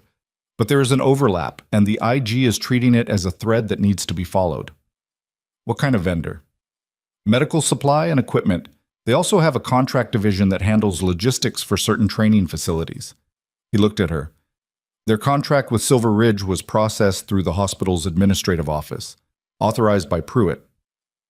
She thought about the financial filings she'd pulled the night before, the numbers that hadn't quite lined up. How long has that contract been in place? She asked. 2 years and 8 months. She did the math without saying it out loud. 2 years and 8 months. She'd been at Silver Ridge for 3 years. The contract predated her incident reports by 14 months, but the pattern she'd noticed in the medication documentation, the charting discrepancies, the rooms 11, 14, 22 had started becoming visible about 10 months in, when the contract had presumably been operating long enough to produce observable patterns. The vendor, she said. Is there a financial relationship beyond the contract? Briggs held her gaze. That's what Farber is working on. She breathed out slowly. If there's a diversion operation connected to the vendor, then the administrative suppression of your incident reports was not Pruitt protecting his reputation, Briggs said. It was Pruitt protecting a revenue stream. The restaurant moved around them. A waiter at another table, the low hum of conversation, someone laughing across the room at something that had nothing to do with any of this. The mundane world operating at its own pace. The soldiers yesterday, she said. Reardon, the others. Do you think the training incident was... I don't think anything yet, he said firmly but without sharpness. And neither should you. We have a thread and investigators following it. Nothing is established. She accepted that. It was the right answer, even if it didn't make the thought go away. The waiter came. They ordered. She chose something without looking at what, and then couldn't remember what she'd ordered by the time the waiter left. Briggs waited until they were alone again. There's something else, he said. The board of directors received a formal complaint this afternoon, filed by the nursing staff, 22 signatures, requesting an independent review of the mass casualty response and the circumstances around your administrative leave. She looked at him. 22. Darla Fenwick organized it, from what I understand. She looked at the table, at the water glass, at nothing in particular. 22. Not all of them knew her well. Some of them had probably found her documentation practices inconvenient, but 22 of them had put their names to a formal complaint in the same 24-hour period that their administrator had issued a public statement naming her. The board is meeting tomorrow, Briggs said. Emergency session. Pruitt doesn't know the scope of what the IG has yet. He knows there's an investigation into the training incident, but the financial component hasn't been disclosed to him. He walked into that board meeting thinking he still controls the frame. And he doesn't. Not remotely. He picked up his water glass, looked at it, set it back. Stills is presenting tomorrow afternoon, after the board meeting. The sequencing matters. She wants the board on record with their own account of events before they know the full scope of the investigation. She understood the strategy. Get everyone's story while they still thought they were telling a story about one thing, and then show them it was actually about something else. Olivia. He said it the same way he had in the consultation room, that register shift. I need to ask you something, and I need an honest answer. Okay? When you submitted those incident reports, the medication documentation ones, did you know what you were looking at, or were you documenting a clinical concern without connecting the larger picture? She thought about it for a real moment, not performing consideration, actually going back to January, to the first notation in the spiral notebook, to the state of her own knowledge at the time. I knew something was wrong, she said. I didn't know what. There's a difference between recognizing that a pattern exists and being able to name the pattern. She paused. If I'd known with certainty what I was looking at, I wouldn't have stopped at incident reports. I'd have gone external immediately. He nodded slowly. I believe you. Do you need to believe me? For what's coming, yes, he said, because the question of whether you knew is going to come up. From Pruitt's side, if they can establish that you had a theory about what was happening and sat on it, that complicates things. I had observations, she said. I had a log. I submitted the clinical concerns through the proper channel. I had no way of knowing the proper channel was being deliberately blocked. I know. He held her gaze. Make sure Morse knows how to present that. She would. She'd call him tonight. Their food arrived. Neither of them had much appetite, but they ate anyway. The practical acknowledgement that they were both operating on insufficient fuel, and tomorrow was not going to be easier than today. They talked less as they ate, which was its own kind of comfort, the specific ease of being in a silence that didn't require filling. She was halfway through whatever she'd ordered when her phone buzzed on the table. She looked at the screen. It was a news alert. Not the Dunmore Courier this time, a larger outlet, a regional news organization out of Burlington that covered northern Vermont. The headline read, Silver Ridge Medical Center under federal investigation. Sources cite financial irregularities and suppress safety reports. She turned the phone so Briggs could see it. He read it. His expression didn't change. That moved faster than expected, he said. Someone leaked it. Yes. She looked at the notification for another moment. The story had her name in the preview text, not as the subject of an investigation, but as the person whose safety reports had triggered one. The framing had inverted overnight. She was no longer the disruptive suspended nurse in Pruitt's statement. She was the nurse whose reports had started pulling at something that was now being pulled apart by federal investigators. Pruitt would see this within the hour, if he hadn't already. She picked up her phone and texted Morse. Check the Burlington Herald. Call me when you've read it. Briggs was watching her. How are you doing with all of this? He asked. Not procedurally, personally. The tone was different. She thought about it honestly. I don't know yet. I'll know when it's over. That's a reasonable answer. I've had practice waiting for things to be over. He was quiet for a moment.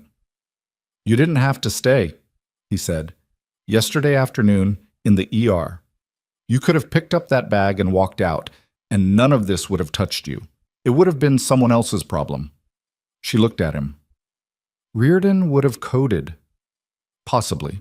Someone else might have caught it. Possibly, she agreed. I didn't know that, and I wasn't going to find out. He looked at her with something that had been building across the conversation and had finally arrived at the surface.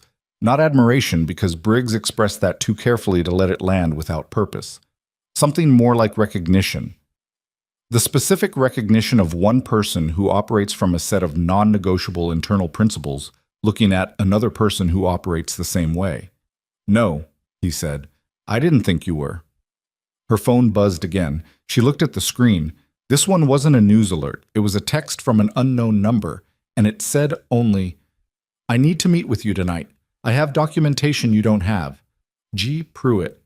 She stared at the screen for a long moment. Then she turned it around and showed Briggs. He read it. This time, something did shift in his expression. Not quite surprise, but the recalibration of a man updating his model of the situation with new data. He's trying to negotiate, Briggs said, or he's trying to find out what I have before tomorrow morning. Both, probably. Briggs looked at her. What are you going to do? She looked at the message again. Pruitt reaching out to her directly at 9:17 in the evening, after a federal investigation had just appeared in the Burlington Herald. Documentation you don't have. A man who had spent 8 months suppressing her documentation was now offering her his own. There was something almost satisfying about that, in a way she didn't let herself enjoy. I'm going to forward this to Morse and Stills, she said, and then I'm going to tell him I'm not meeting with him without counsel present. And if he agrees to counsel present? She set the phone down on the table.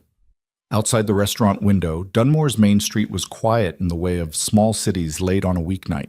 A few lights, a couple of cars, the particular stillness of a place that didn't know yet what was happening inside its hospital. Then I'll hear what he has, she said. But even as she said it, something in the text was working at her. Documentation you don't have. Because Pruitt was many things, but he wasn't someone who played a weak hand. If he was reaching out, he had a reason. If he claimed to have documentation she didn't have, he might actually have it. The question was, what could Gordon Pruitt possibly have that would change what she already knew? She was still thinking about that when Morse called, and she excused herself from the table to answer, and she was 3 sentences into explaining the text when Morse went quiet in a way that made her slow down. What? She said. The Burlington Herald article, Morse said. I read it. There's a detail in the 4th paragraph. A source describes the financial irregularities as involving not just medication procurement, but also a capital equipment contract. He paused. Olivia, I've been looking at Silver Ridge's public filings since you sent me the screenshots last night. There's a capital equipment contract that was authorized 18 months ago and renewed 6 months ago. The vendor is listed. I looked the vendor up. And? The vendor's registered agent, Morse said carefully, is a woman named Patricia Pruitt. She stood in the narrow hallway outside the restaurant's restrooms and didn't say anything for a long moment. His wife, she said. His wife, Morse confirmed. She leaned against the wall. The sound of the restaurant was muffled here. Distant voices, the clink of glasses, someone's laugh. The ordinary sounds of a place that didn't know what it didn't know. If the vendor was controlled by Pruitt's wife, then the contracts weren't just administratively connected to Pruitt, they were financially connected to him. The capital equipment invoices paid out to a company controlled by his wife. The medication procurement that had produced the charting discrepancies she'd documented. The shared vendor that Briggs's investigators had identified in connection with the training incident. All of it traced back to one address. And Gordon Pruitt had just texted her to say he had documentation she didn't have. She thought about that for a second. The specific cold logic of a man who understood that the evidence was closing around him and was now looking for leverage. Documentation you don't have. Which meant documentation about something. About the vendor, perhaps. About someone else connected to the vendor. About a thread that, when pulled, might lead somewhere other than Gordon Pruitt. Or documentation designed to muddy the record before the board meeting tomorrow morning. She pushed off the wall. She went back to the table. She sat down across from Briggs and said, "The vendor. The one with the contract at Silver Ridge. Did Stills' team identify the registered agent?" Briggs looked at her with the stillness of a man who was measuring something. "Yes," he said. "Patricia Pruitt?" "Yes." She absorbed the fact that he'd known this and hadn't told her, and then she absorbed the reason, that it was part of an active investigation, and she was a witness, and there were protocols that governed what could be shared. She didn't take it personally. She'd operated in enough institutional structures to understand the shape of that constraint. "He texted me," she said. "Pruitt. He wants to meet. He says he has documentation I don't have." Briggs was quiet for a moment. "He knows about Patricia. He knows about all of it. He knows what's going to be in Stills' presentation tomorrow. He's looking for a way out, or a way to complicate what they have, or a way to—" She stopped. Thought. Or he's genuinely scared, and he has something real. Briggs looked at her steadily. "What does Morse say?" "He says forward it to counsel and don't meet alone." She looked at the table. "That's the right answer." "Yes." But, Briggs raised an eyebrow. She picked up her phone. She looked at Pruitt's text one more time. "Documentation you don't have." "8 months ago," she said, "I started pulling a thread I didn't understand. I submitted reports through the proper channel and trusted the process, and the process was broken on purpose." She set the phone down. "I'd like to understand before tomorrow what documentation Gordon Pruitt thinks changes something. Not because it changes my position, it doesn't, but because if he's pointing at something real, I'd rather know it's coming." Briggs looked at her for a long moment. The restaurant moved around them. Somewhere across the room, a couple was splitting a dessert and arguing companionably about something that would not matter tomorrow. "Talk to Morse," Briggs said. "Tonight. And Stills, she needs to know about this text before morning." "I will." "And Olivia." She looked up. "Whatever Pruitt has or claims to have," he said, "you walked into that ER yesterday with a suspended badge and saved 2 of my soldiers because it was the right thing to do. That's in the record now. Nothing he has changes that." She nodded. She texted Stills and forwarded Pruitt's message at 9:31 p.m. Stills responded in under 3 minutes. "Do not meet with him. I'll explain in the morning. There's something you need to know about the documentation he's referring to." She read that text 3 times. "There's something you need to know about the documentation he's referring to." Stills already knew what Pruitt had, which meant the documentation existed in the investigation's record already, which meant Pruitt reaching out to Olivia wasn't about giving her something new. It was about finding out how much she knew and whether there was a version of events they could construct together that served both of them. Or it meant something else entirely, and Stills knew what it was and wasn't putting it in a text message. She sat in her car in the restaurant parking lot after Briggs left, the phone in her lap. The night settled fully now over Dunmore. The hospital was 4 miles away. Pruitt was wherever Pruitt was. The board meeting was in the morning. Stills's presentation was in the afternoon. She texted him back, "I'm not meeting without counsel present. If you want to talk, go through my attorney." His response came in 40 seconds. It was a photograph. She looked at the photograph for a long time. The parking lot was quiet around her. A car drove past on the street without slowing. She sat in the silence and looked at what Pruitt had just sent her. And the thing that had seemed almost comprehensible an hour ago became something else entirely. She sat in the silence and looked at what Pruitt had just sent her, and the thing that had seemed almost comprehensible an hour ago became something else entirely. Chads. The photograph was taken inside a hospital office. She could tell by the desk, the credentialing plaques on the wall behind it, the particular institutional furniture that every administrator's office seemed to have, regardless of the institution. The desk belonged to Pruitt. She recognized it from the one time she'd sat across from it. The person sitting behind the desk was not Pruitt. It was Dr. Harlan Vance, and he was signing something, and the document in front of him had a header she could read even at the photograph's resolution. Vendor Authorization, Capital Equipment Acquisition. The date stamp in the corner of the image was 14 months ago. She understood immediately what Pruitt was doing. He was showing her that Vance had signed a vendor authorization, that Vance was connected to the procurement relationship, that whatever came next, whatever Stills presented to the board, whatever the federal investigation produced, Gordon Pruitt intended to share the landing with Harlan Vance. She forwarded the photograph to Morse and then to Stills with a single line. "He just sent me this." Stills called in 4 minutes. It was past 10 o'clock. "I told you not to engage with him," Stills said. She wasn't angry. She was precise in the way of someone managing a situation that had just gotten more complicated. "I told him I wouldn't meet without counsel. He sent the photo unsolicited." A brief pause. "The document in the photograph, the vendor authorization. We have it. It's in the record. Vance's signature is on it." "Yes." Another pause, shorter. "Vance's signature is on it because Pruitt told him it was a standard equipment renewal and needed a physician co-signature for compliance purposes. Vance signed it without reading the vendor details." "Can you prove that?" "Vance gave us a full statement this afternoon. He didn't know what he was signing. Pruitt used his signature to create the appearance of physician oversight on a transaction that benefited his wife's company." Stills's voice was measured, but there was something underneath it. Not anger, but the focused energy of a case that was assembling itself faster than expected. "What Pruitt just did, sending you that photograph, is witness tampering. It's an attempt to introduce doubt about the evidentiary record before tomorrow's proceedings." Olivia sat with that. "He's scared." "He should be.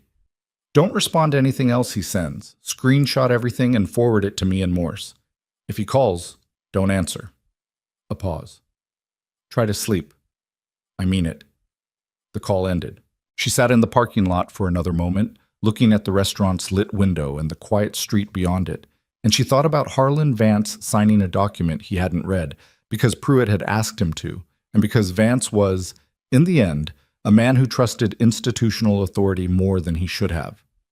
She thought about his text the night before. "This has gone further than I intended." She thought about a man who had done a genuinely bad thing. The hostility toward her, the informal warnings, the willingness to lend his credibility to Pruitt's version of events, and was now discovering that Pruitt had also been using him without his knowledge.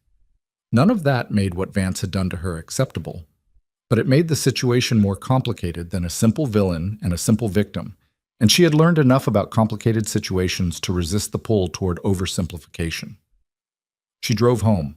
She slept this time in the heavy way of a body that has reached its limit, regardless of what the mind wants to do. The board meeting was at 9 in the morning, and she was not invited to it, which was appropriate. She was a subject of discussion, not a participant in governance. She sat in Morse's office in downtown Dunmore, a converted Victorian house that served as his firm's office, small and crowded with files, and waited while he made calls and reviewed documents and occasionally relayed information in the concise way of someone managing multiple threads. At 9:47, he looked up from his phone. "The board chair called Pruitt in at 9:15, he said. "He's in the meeting now." "Do we know what they have?" "The nursing staff complaint. 22 signatures. the preliminary IG findings on the training incident, which Stills provided as a courtesy summary, and the financial audit that the board's own counsel commissioned overnight. He set the phone down. Apparently someone on the board had already been watching the accounts. She looked at him. For how long? The audit request is dated 6 weeks ago, he said.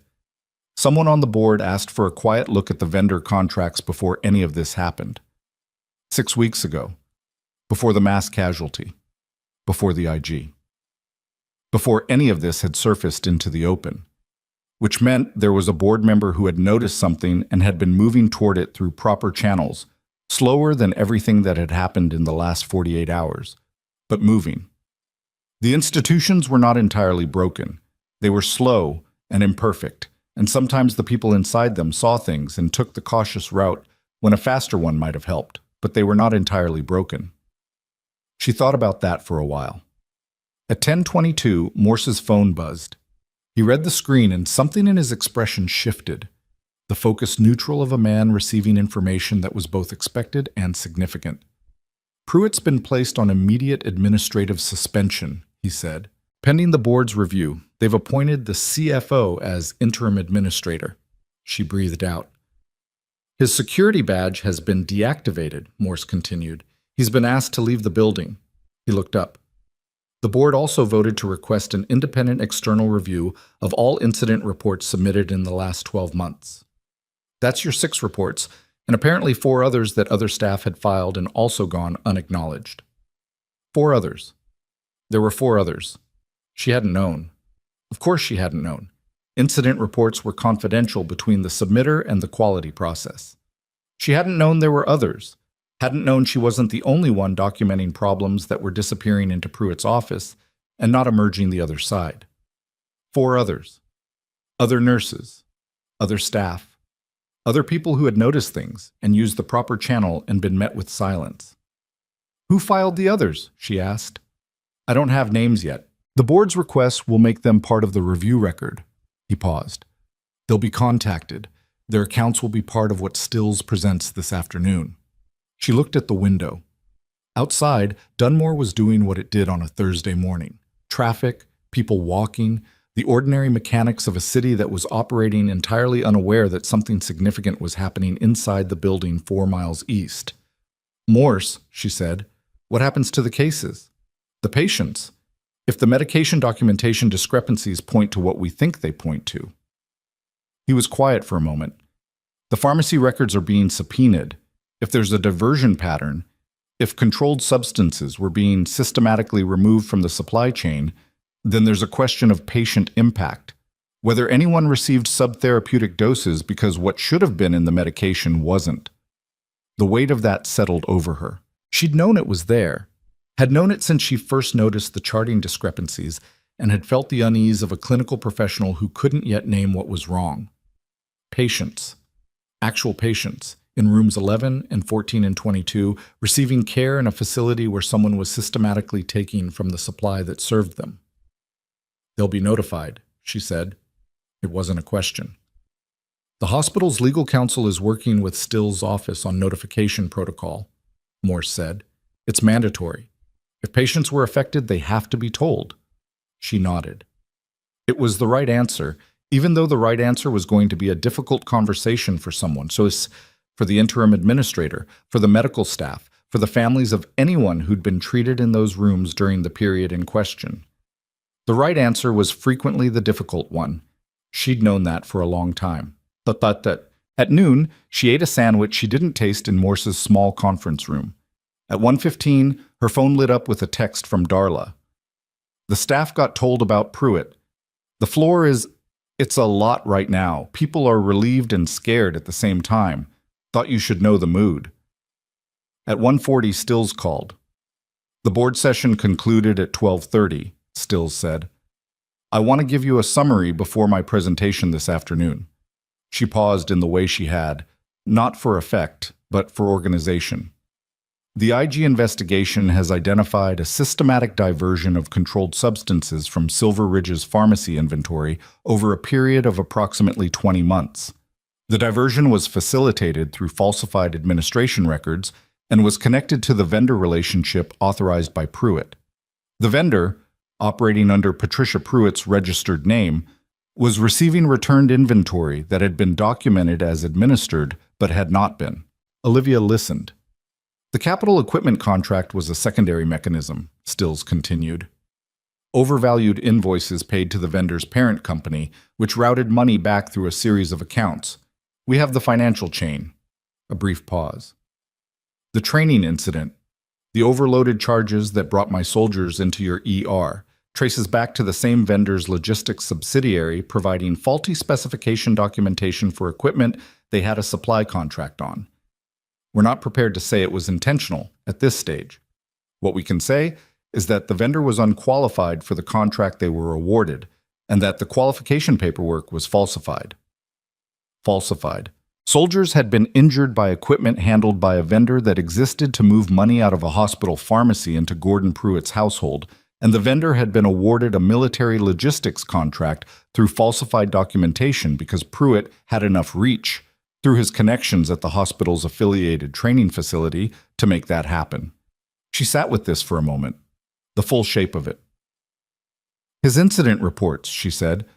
When he pulled my reports before they reached the quality committee, he was specifically trying to suppress the medication documentation flags. That's the determination, Stills said. Your first incident report, filed in January, it was the one that came closest to describing the diversion mechanism directly. If the quality committee had seen it, they would have been obligated to audit the pharmacy records. Pruitt read your report and understood immediately what it was approaching. A pause. He'd been watching you for some time before the formal suspension. The physician complaints he collected, most of them are traceable to the period after your first report. She thought about Pruitt reading her January report, sitting at that desk, the same desk in the photograph he'd sent her, and reading a clinical incident report submitted by a quiet staff nurse and understanding immediately that she had found the edge of the thing he'd spent 2 years building. Then 8 months of building a case against her. 8 months of cultivating physician resentment, collecting complaints, preparing the HR file, establishing the narrative of a disruptive employee so that when the moment came to remove her, it looked like a logical conclusion rather than an act of suppression. He had been thorough. She could recognize that without admiring it. The board is initiating termination proceedings, Stills said. Beyond that, my office is referring the matter to the U.S. Attorney's Office for the district. The charges being considered include healthcare fraud, procurement fraud, and obstruction. She paused.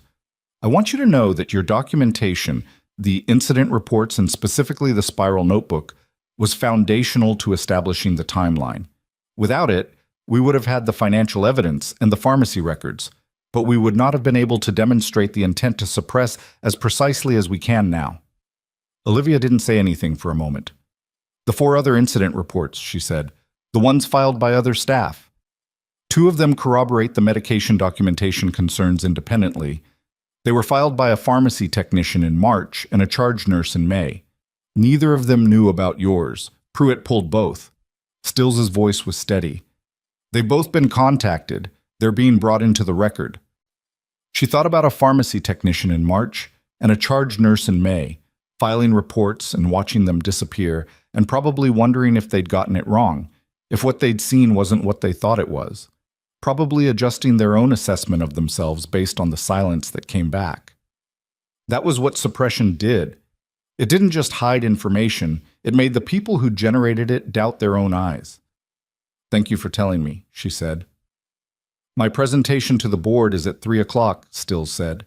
You're not required to be there, but you should know that the board chair has asked whether you'd be willing to make a brief statement afterward. Not formal testimony. They have everything they need in the record. A statement, your choice. She thought about it for only a moment. Yes, she said. The boardroom at Silver Ridge was on the 5th floor, a room she'd never been in before. Large table, 12 chairs, windows facing the parking lot, where 2 days ago she'd watched black SUVs pull into the ambulance lane and change everything. The board members were mostly people she recognized by face and title, but had never spoken to.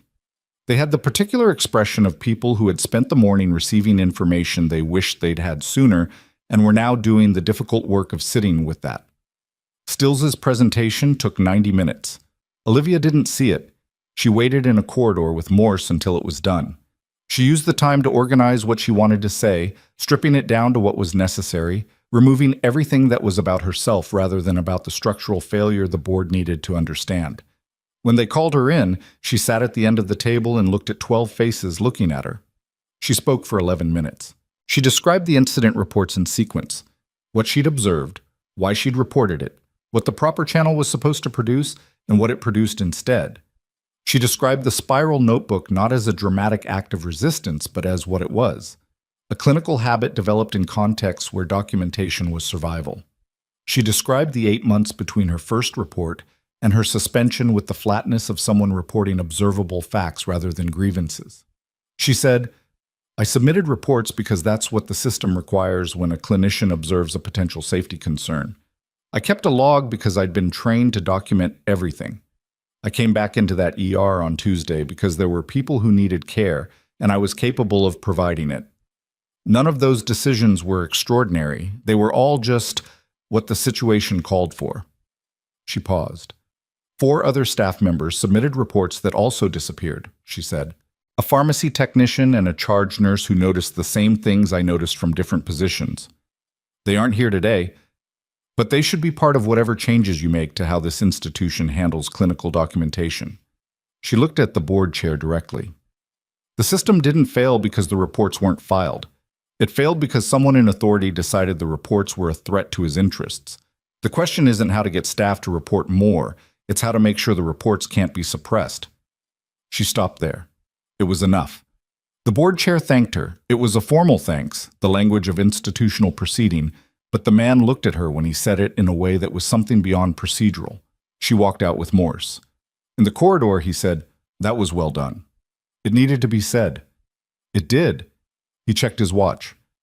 "There's one more thing this afternoon. Stills mentioned it to me before we went in. Something about the board's immediate action items." She looked at him. "They've reinstated your nursing credentials effective immediately," he said. "Full reinstatement, no conditions. Your HR file is being reviewed for expungement of the suspension record." He paused. "And they've asked whether you'd be willing to consult on the design of a new incident reporting protocol, independent of the administrative structure, something that can't be intercepted." She stood in the corridor of the 5th floor of Silver Ridge Medical Center and looked at the institutional carpet and the institutional walls and the institutional light fixtures. And she thought about a January morning when she'd filed a report that disappeared, and a March morning when a pharmacy technician had done the same, and a May afternoon when a charge nurse had done the same. And none of them had known about the others, and all of them had kept working in a place where their observations were being systematically erased. "Tell them yes," she said. "Yeah." The story broke fully in the late afternoon. Not just the Burlington Herald. The wire services picked it up by 4 o'clock, and by 5 it was on the regional network news. Federal investigation into hospital. Administrator exposes fraud scheme. Nurses suppressed reports credited as key evidence. The phrase suppressed reports was everywhere.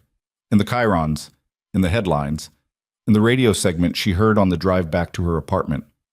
Pruitt issued a statement through his personal attorney at 4:45 p.m. It was brief, formal, and said essentially nothing, that he denied wrongdoing and looked forward to presenting his side in the appropriate form. His attorney had clearly told him to stop talking, which was the correct advice and the advice he should have taken before he sent a photograph to a witness at 10 o'clock at night. Vance had not issued any statement. Vance had, from what Morse told her that evening, retained his own attorney and was cooperating fully with the IG investigation in exchange for a review of his level of involvement. He had been placed on administrative leave pending the external review, which was the appropriate outcome for a man who had signed documents he hadn't read and had used his institutional position to silence someone he should have been protecting. She was in her apartment at 6:30 when her phone rang. The number was the hospital set, a main line, not a specific extension. She answered. "Ms. Hayes." A woman's voice, older, formal, but not cold. "My name is Rosemary Aiken. I'm the board chair of Silver Ridge Medical Center. I apologize for calling at this hour. I know today has been considerable." "It has," Olivia agreed. "I wanted to say something personally, not through institutional channels. A pause. The pause of someone choosing their words with care. What was done to you was wrong. The 8 months of it, the public statement, all of it. And I want to say that plainly, from me, not as a formal finding. Olivia sat down on the couch. Outside the window, the evening had come in fully, the sky doing its thing. "Thank you," she said. "The board intends to make a public statement acknowledging what happened to you and to the other staff members who submitted reports," Aiken said. "We're working on the language tonight. I wanted you to know before it goes out." "I appreciate that." A brief pause. "There's something else. One of the soldiers, Private Reardon, has asked to speak with you. He's been moved to a step-down unit, and he's been told he's being discharged in 2 days. His commanding officer relayed the request to us." She looked at the middle distance of her apartment. Reardon, 24 years old, eyes tracking even when his breathing wasn't. "Tell him yes," she said. "I'll arrange it." Another pause. "Miss Hayes, what you did on Tuesday, coming back. I've been in hospital administration for 22 years. I've seen a lot of crisis responses. What I saw in the report from Dr. Delp and the other staff..." She stopped, started again. "You didn't have to come back." "I know," Olivia said. There was a silence that was not uncomfortable. "Good night, Miss Hayes." "Good night." She set the phone down. She sat in the quiet of her apartment and let the day decompress. Not all at once, because that wasn't how it worked, but in the slow way of pressure releasing when you've finally reached a place where you can allow it. The documents were no longer just in her file case. The notebook was no longer just a log in her handwriting. The reports were no longer just clinical forms that had gone into a system and disappeared. They were the record, the actual record, the one that had survived, the one that had turned out to matter. Her phone buzzed one more time. She picked it up expecting Morse or Serena. It was an email. Sender, United States Army, Office of the Inspector General. Subject line, formal notification, witness cooperation record. She opened it. The first paragraph was standard language. Formal acknowledgement of her cooperation with the IG investigation. Documentation that her testimony and materials had been received and entered into the official record. The second paragraph was not standard. It was a single sentence. Additionally, per the request of Colonel Raymond Briggs, 1st Special Forces Group, this office is initiating a formal review of the circumstances surrounding Captain Olivia Hayes' separation from active duty service, with attention to any unresolved commendation actions pending at the time of separation. She read it 3 times. Unresolved commendation actions. The language was bureaucratic and precise, and it described, in the flattened vocabulary of military administration, something she had put away a long time ago, a commendation that had been recommended during the classified mission that ended her service and that had never been processed because the mission's records had been sealed, and that she had never pursued because pursuing it would have required talking about things she had decided not to talk about. Briggs had filed the request, without telling her, had gone directly to the IG office and requested the review. She sat with the email for a long moment. Then she set the phone face down on the couch cushion and looked at the map of Vermont on the wall, green and small and shaped like something drawn without a ruler. She'd bought it at a garage sale 3 years ago because it helped her feel like she knew where she was. She knew where she was. She was in Dunmore, Vermont, with a reinstated nursing license and a document case full of evidence and a federal investigation building its case in offices she'd never see. She was exactly where she'd ended up after walking away from the world that had trained her and toward a quiet version of herself she'd thought she could maintain indefinitely. The quiet version hadn't lasted. She wasn't sure, sitting here, whether she'd known it wouldn't. Her phone buzzed again, face down. She turned it over. It was Briggs. Not a call. A text. 4 words. Check your email again. She looked at her email. There was a second message, sent 2 minutes after the first, from a different address. A personal Army account, not the IG office. She opened it. It contained one attachment, a photograph scanned, the formal black and white of an official military document. She expanded it on her screen and read the header, and then she read the body, and then she sat very still in the apartment she'd lived in for 3 years in the city she'd chosen because it was quiet and far from everything she'd been. The document was a commendation citation from 6 years ago. Her name was on it. The citation described in the careful, formal language of military record a series of actions during a classified operation in which she had, under fire, maintained a casualty collection point for 11 hours, treated 23 wounded soldiers with equipment that was inadequate for the scope of the injuries, and refused evacuation until the last of her patients had been secured. She had never seen the finished document. She'd known a commendation was being processed. She hadn't known it had been written. She hadn't known someone had put these specific words in this specific order and attached her name to them, and then watched the document disappear into a sealed record while she signed her separation papers and drove north. Briggs had found it. At the bottom of the citation, handwritten in the margin in a way that didn't belong on a formal document but was unmistakably there. She never stopped being a soldier. R. Briggs. She wasn't sure how long she sat there, long enough for the room to get darker around her, long enough for the evening sounds outside to shift from traffic to quiet, long enough to feel, in a way she hadn't let herself feel in 3 years, the full weight of everything she'd carried and set down and carried again without anyone asking her to. She put the phone on the couch. She stood up. She went to the window and looked at the street, the ordinary, unremarkable street of a mid-sized city that was, as of tonight, in the process of becoming somewhere something real had happened. Tomorrow, Stills would present the full federal findings. Tomorrow, the board's public statement would go out. Tomorrow, the story would finish assembling itself into the version the public would read and discuss and eventually stop thinking about, the way they always did.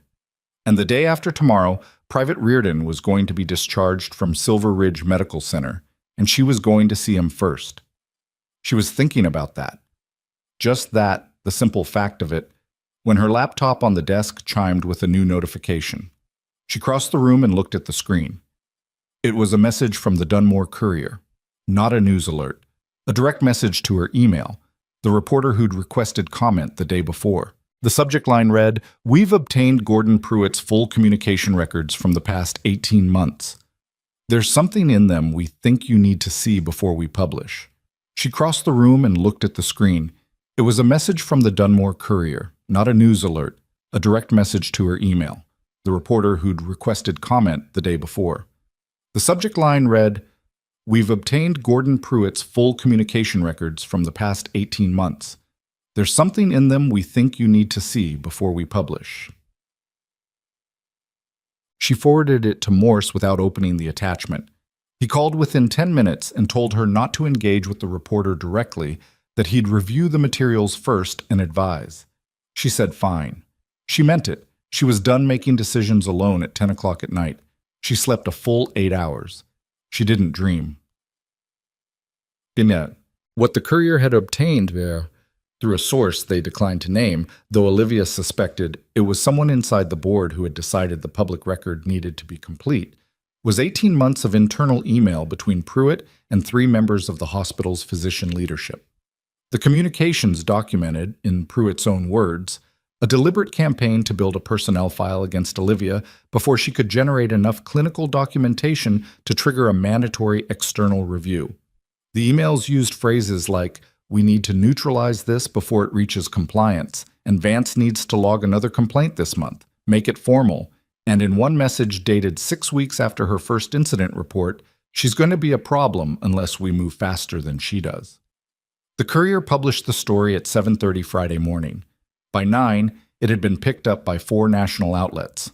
By noon, Pruitt's attorney issued a second statement, this one notably less composed than the first, citing selective and misleading use of internal communications, which was the language of a man whose own words had been read by 300,000 people and had not been selective or misleading at all. Morse called Olivia at 9:15 to read her the key passages before she saw them herself, which she appreciated. She listened to "We need to neutralize this" in Morse's measured attorney's voice and felt something she hadn't expected. Not satisfaction, not vindication, but a specific kind of grief, the grief of having been right about something you wished you'd been wrong about. Pruitt had known, from January, exactly what he was doing to her. He had done it anyway, methodically, over 8 months, while she filed reports and kept logs and trusted that the system would eventually function correctly. The system had not functioned correctly. The system had been the weapon. What had actually worked was the habit of documentation, the refusal to stop, the accumulated weight of dates and times, and careful, objective language that had been written without certainty that anyone would ever read it. That was the thing nobody told you about institutional corruption. It doesn't end because someone gets angry. It ends because someone kept records. Reardon was sitting up in a step-down room on the third floor when she came to see him Friday afternoon. He looked better than he had in the trauma bay. Color in his face, an untouched hospital lunch on the tray beside him.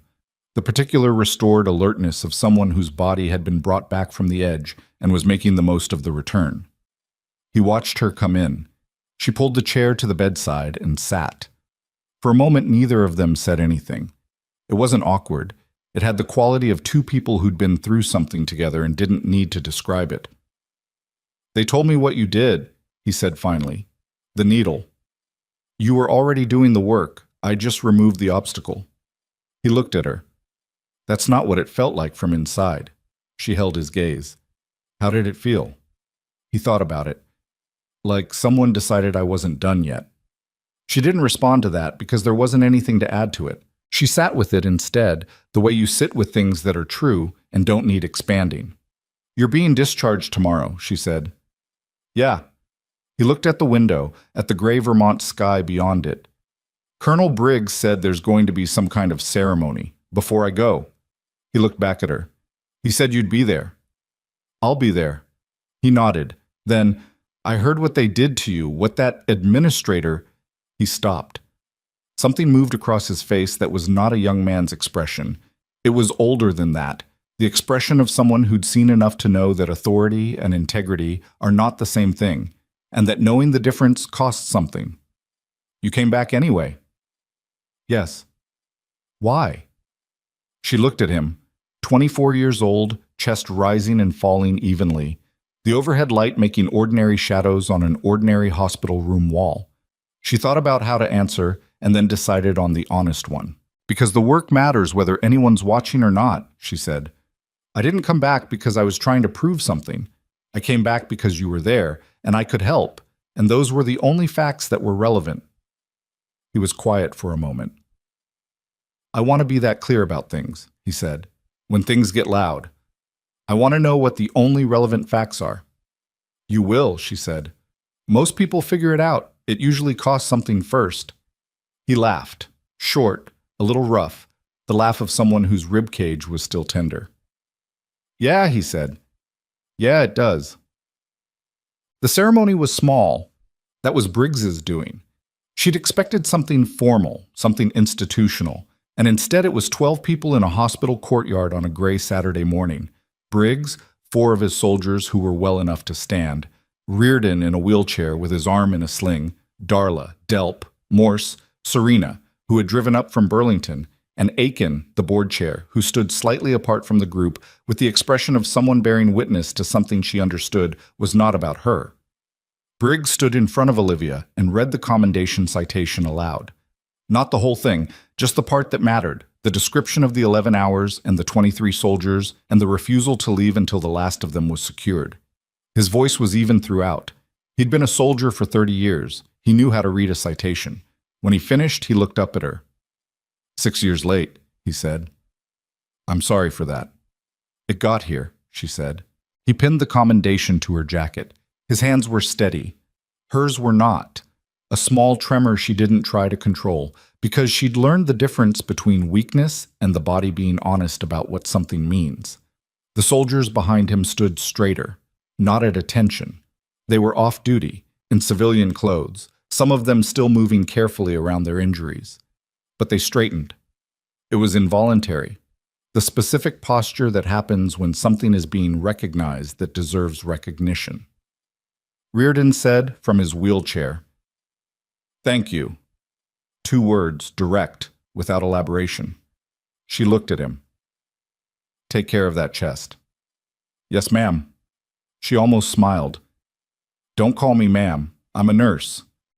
"Yes, Captain," he said, and this time she did smile, and so did he, and that was the moment that stayed with her. Not the citation, not the pin, but the small absurdity of that exchange in a gray courtyard in a mid-sized Vermont city where none of this was supposed to have happened. Gordon Pruitt was terminated for cause by the Silver Ridge Board of Directors 11 days after the mass casualty event.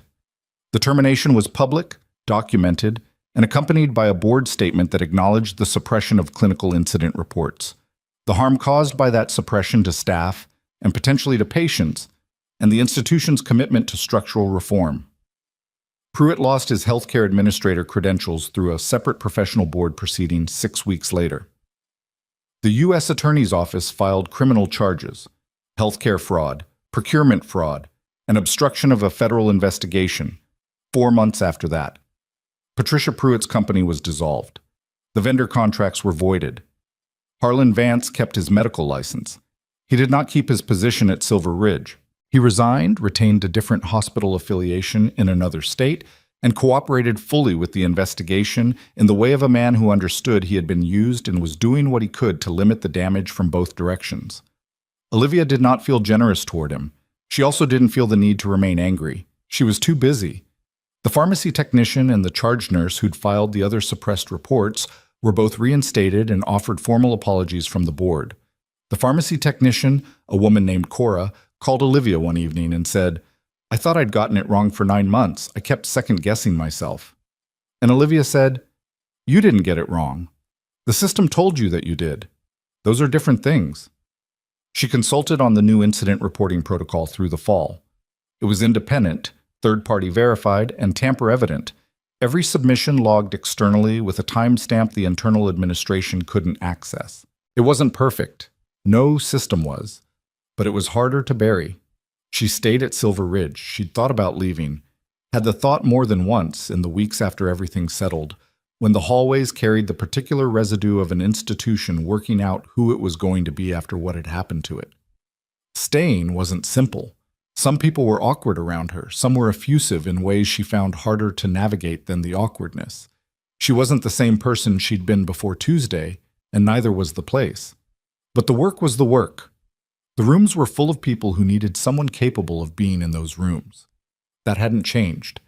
She filed her first incident report under the new system on a Tuesday morning in October. A medication administration discrepancy, minor, caught early, documented cleanly. She submitted it and received an automated external timestamp confirmation within 30 seconds. She printed the confirmation. She put it in a new document case, not because she expected to need it, but because the habit was the point. The discipline of documentation regardless of outcome, the refusal to let the possibility of being ignored become a reason not to speak. She'd learned that the hard way. Most true things are learned that way. Some people move through institutions waiting to be seen. They wait for someone with authority to look their direction and confirm that what they observed was real, that what they did was right, that they were worth the space they occupied. And sometimes that confirmation comes, and it matters, and it should matter. But the waiting is the trap. You document because the truth deserves a record whether anyone reads it or not. You go back into the room because the work matters whether anyone credits you for it or not. You carry what you carry, and you do the next right thing, and you trust. Not in systems, not in institutions, not in the people above you in any hierarchy, but in the accumulated weight of doing your job with precision and integrity over time. That weight had saved Reardon. That weight had broken Pruitt. That weight had produced a commendation 6 years late in a gray Vermont courtyard in front of 12 people, which was not the way anyone would have written it if they were writing it to be dramatic, but was exactly the way it happened.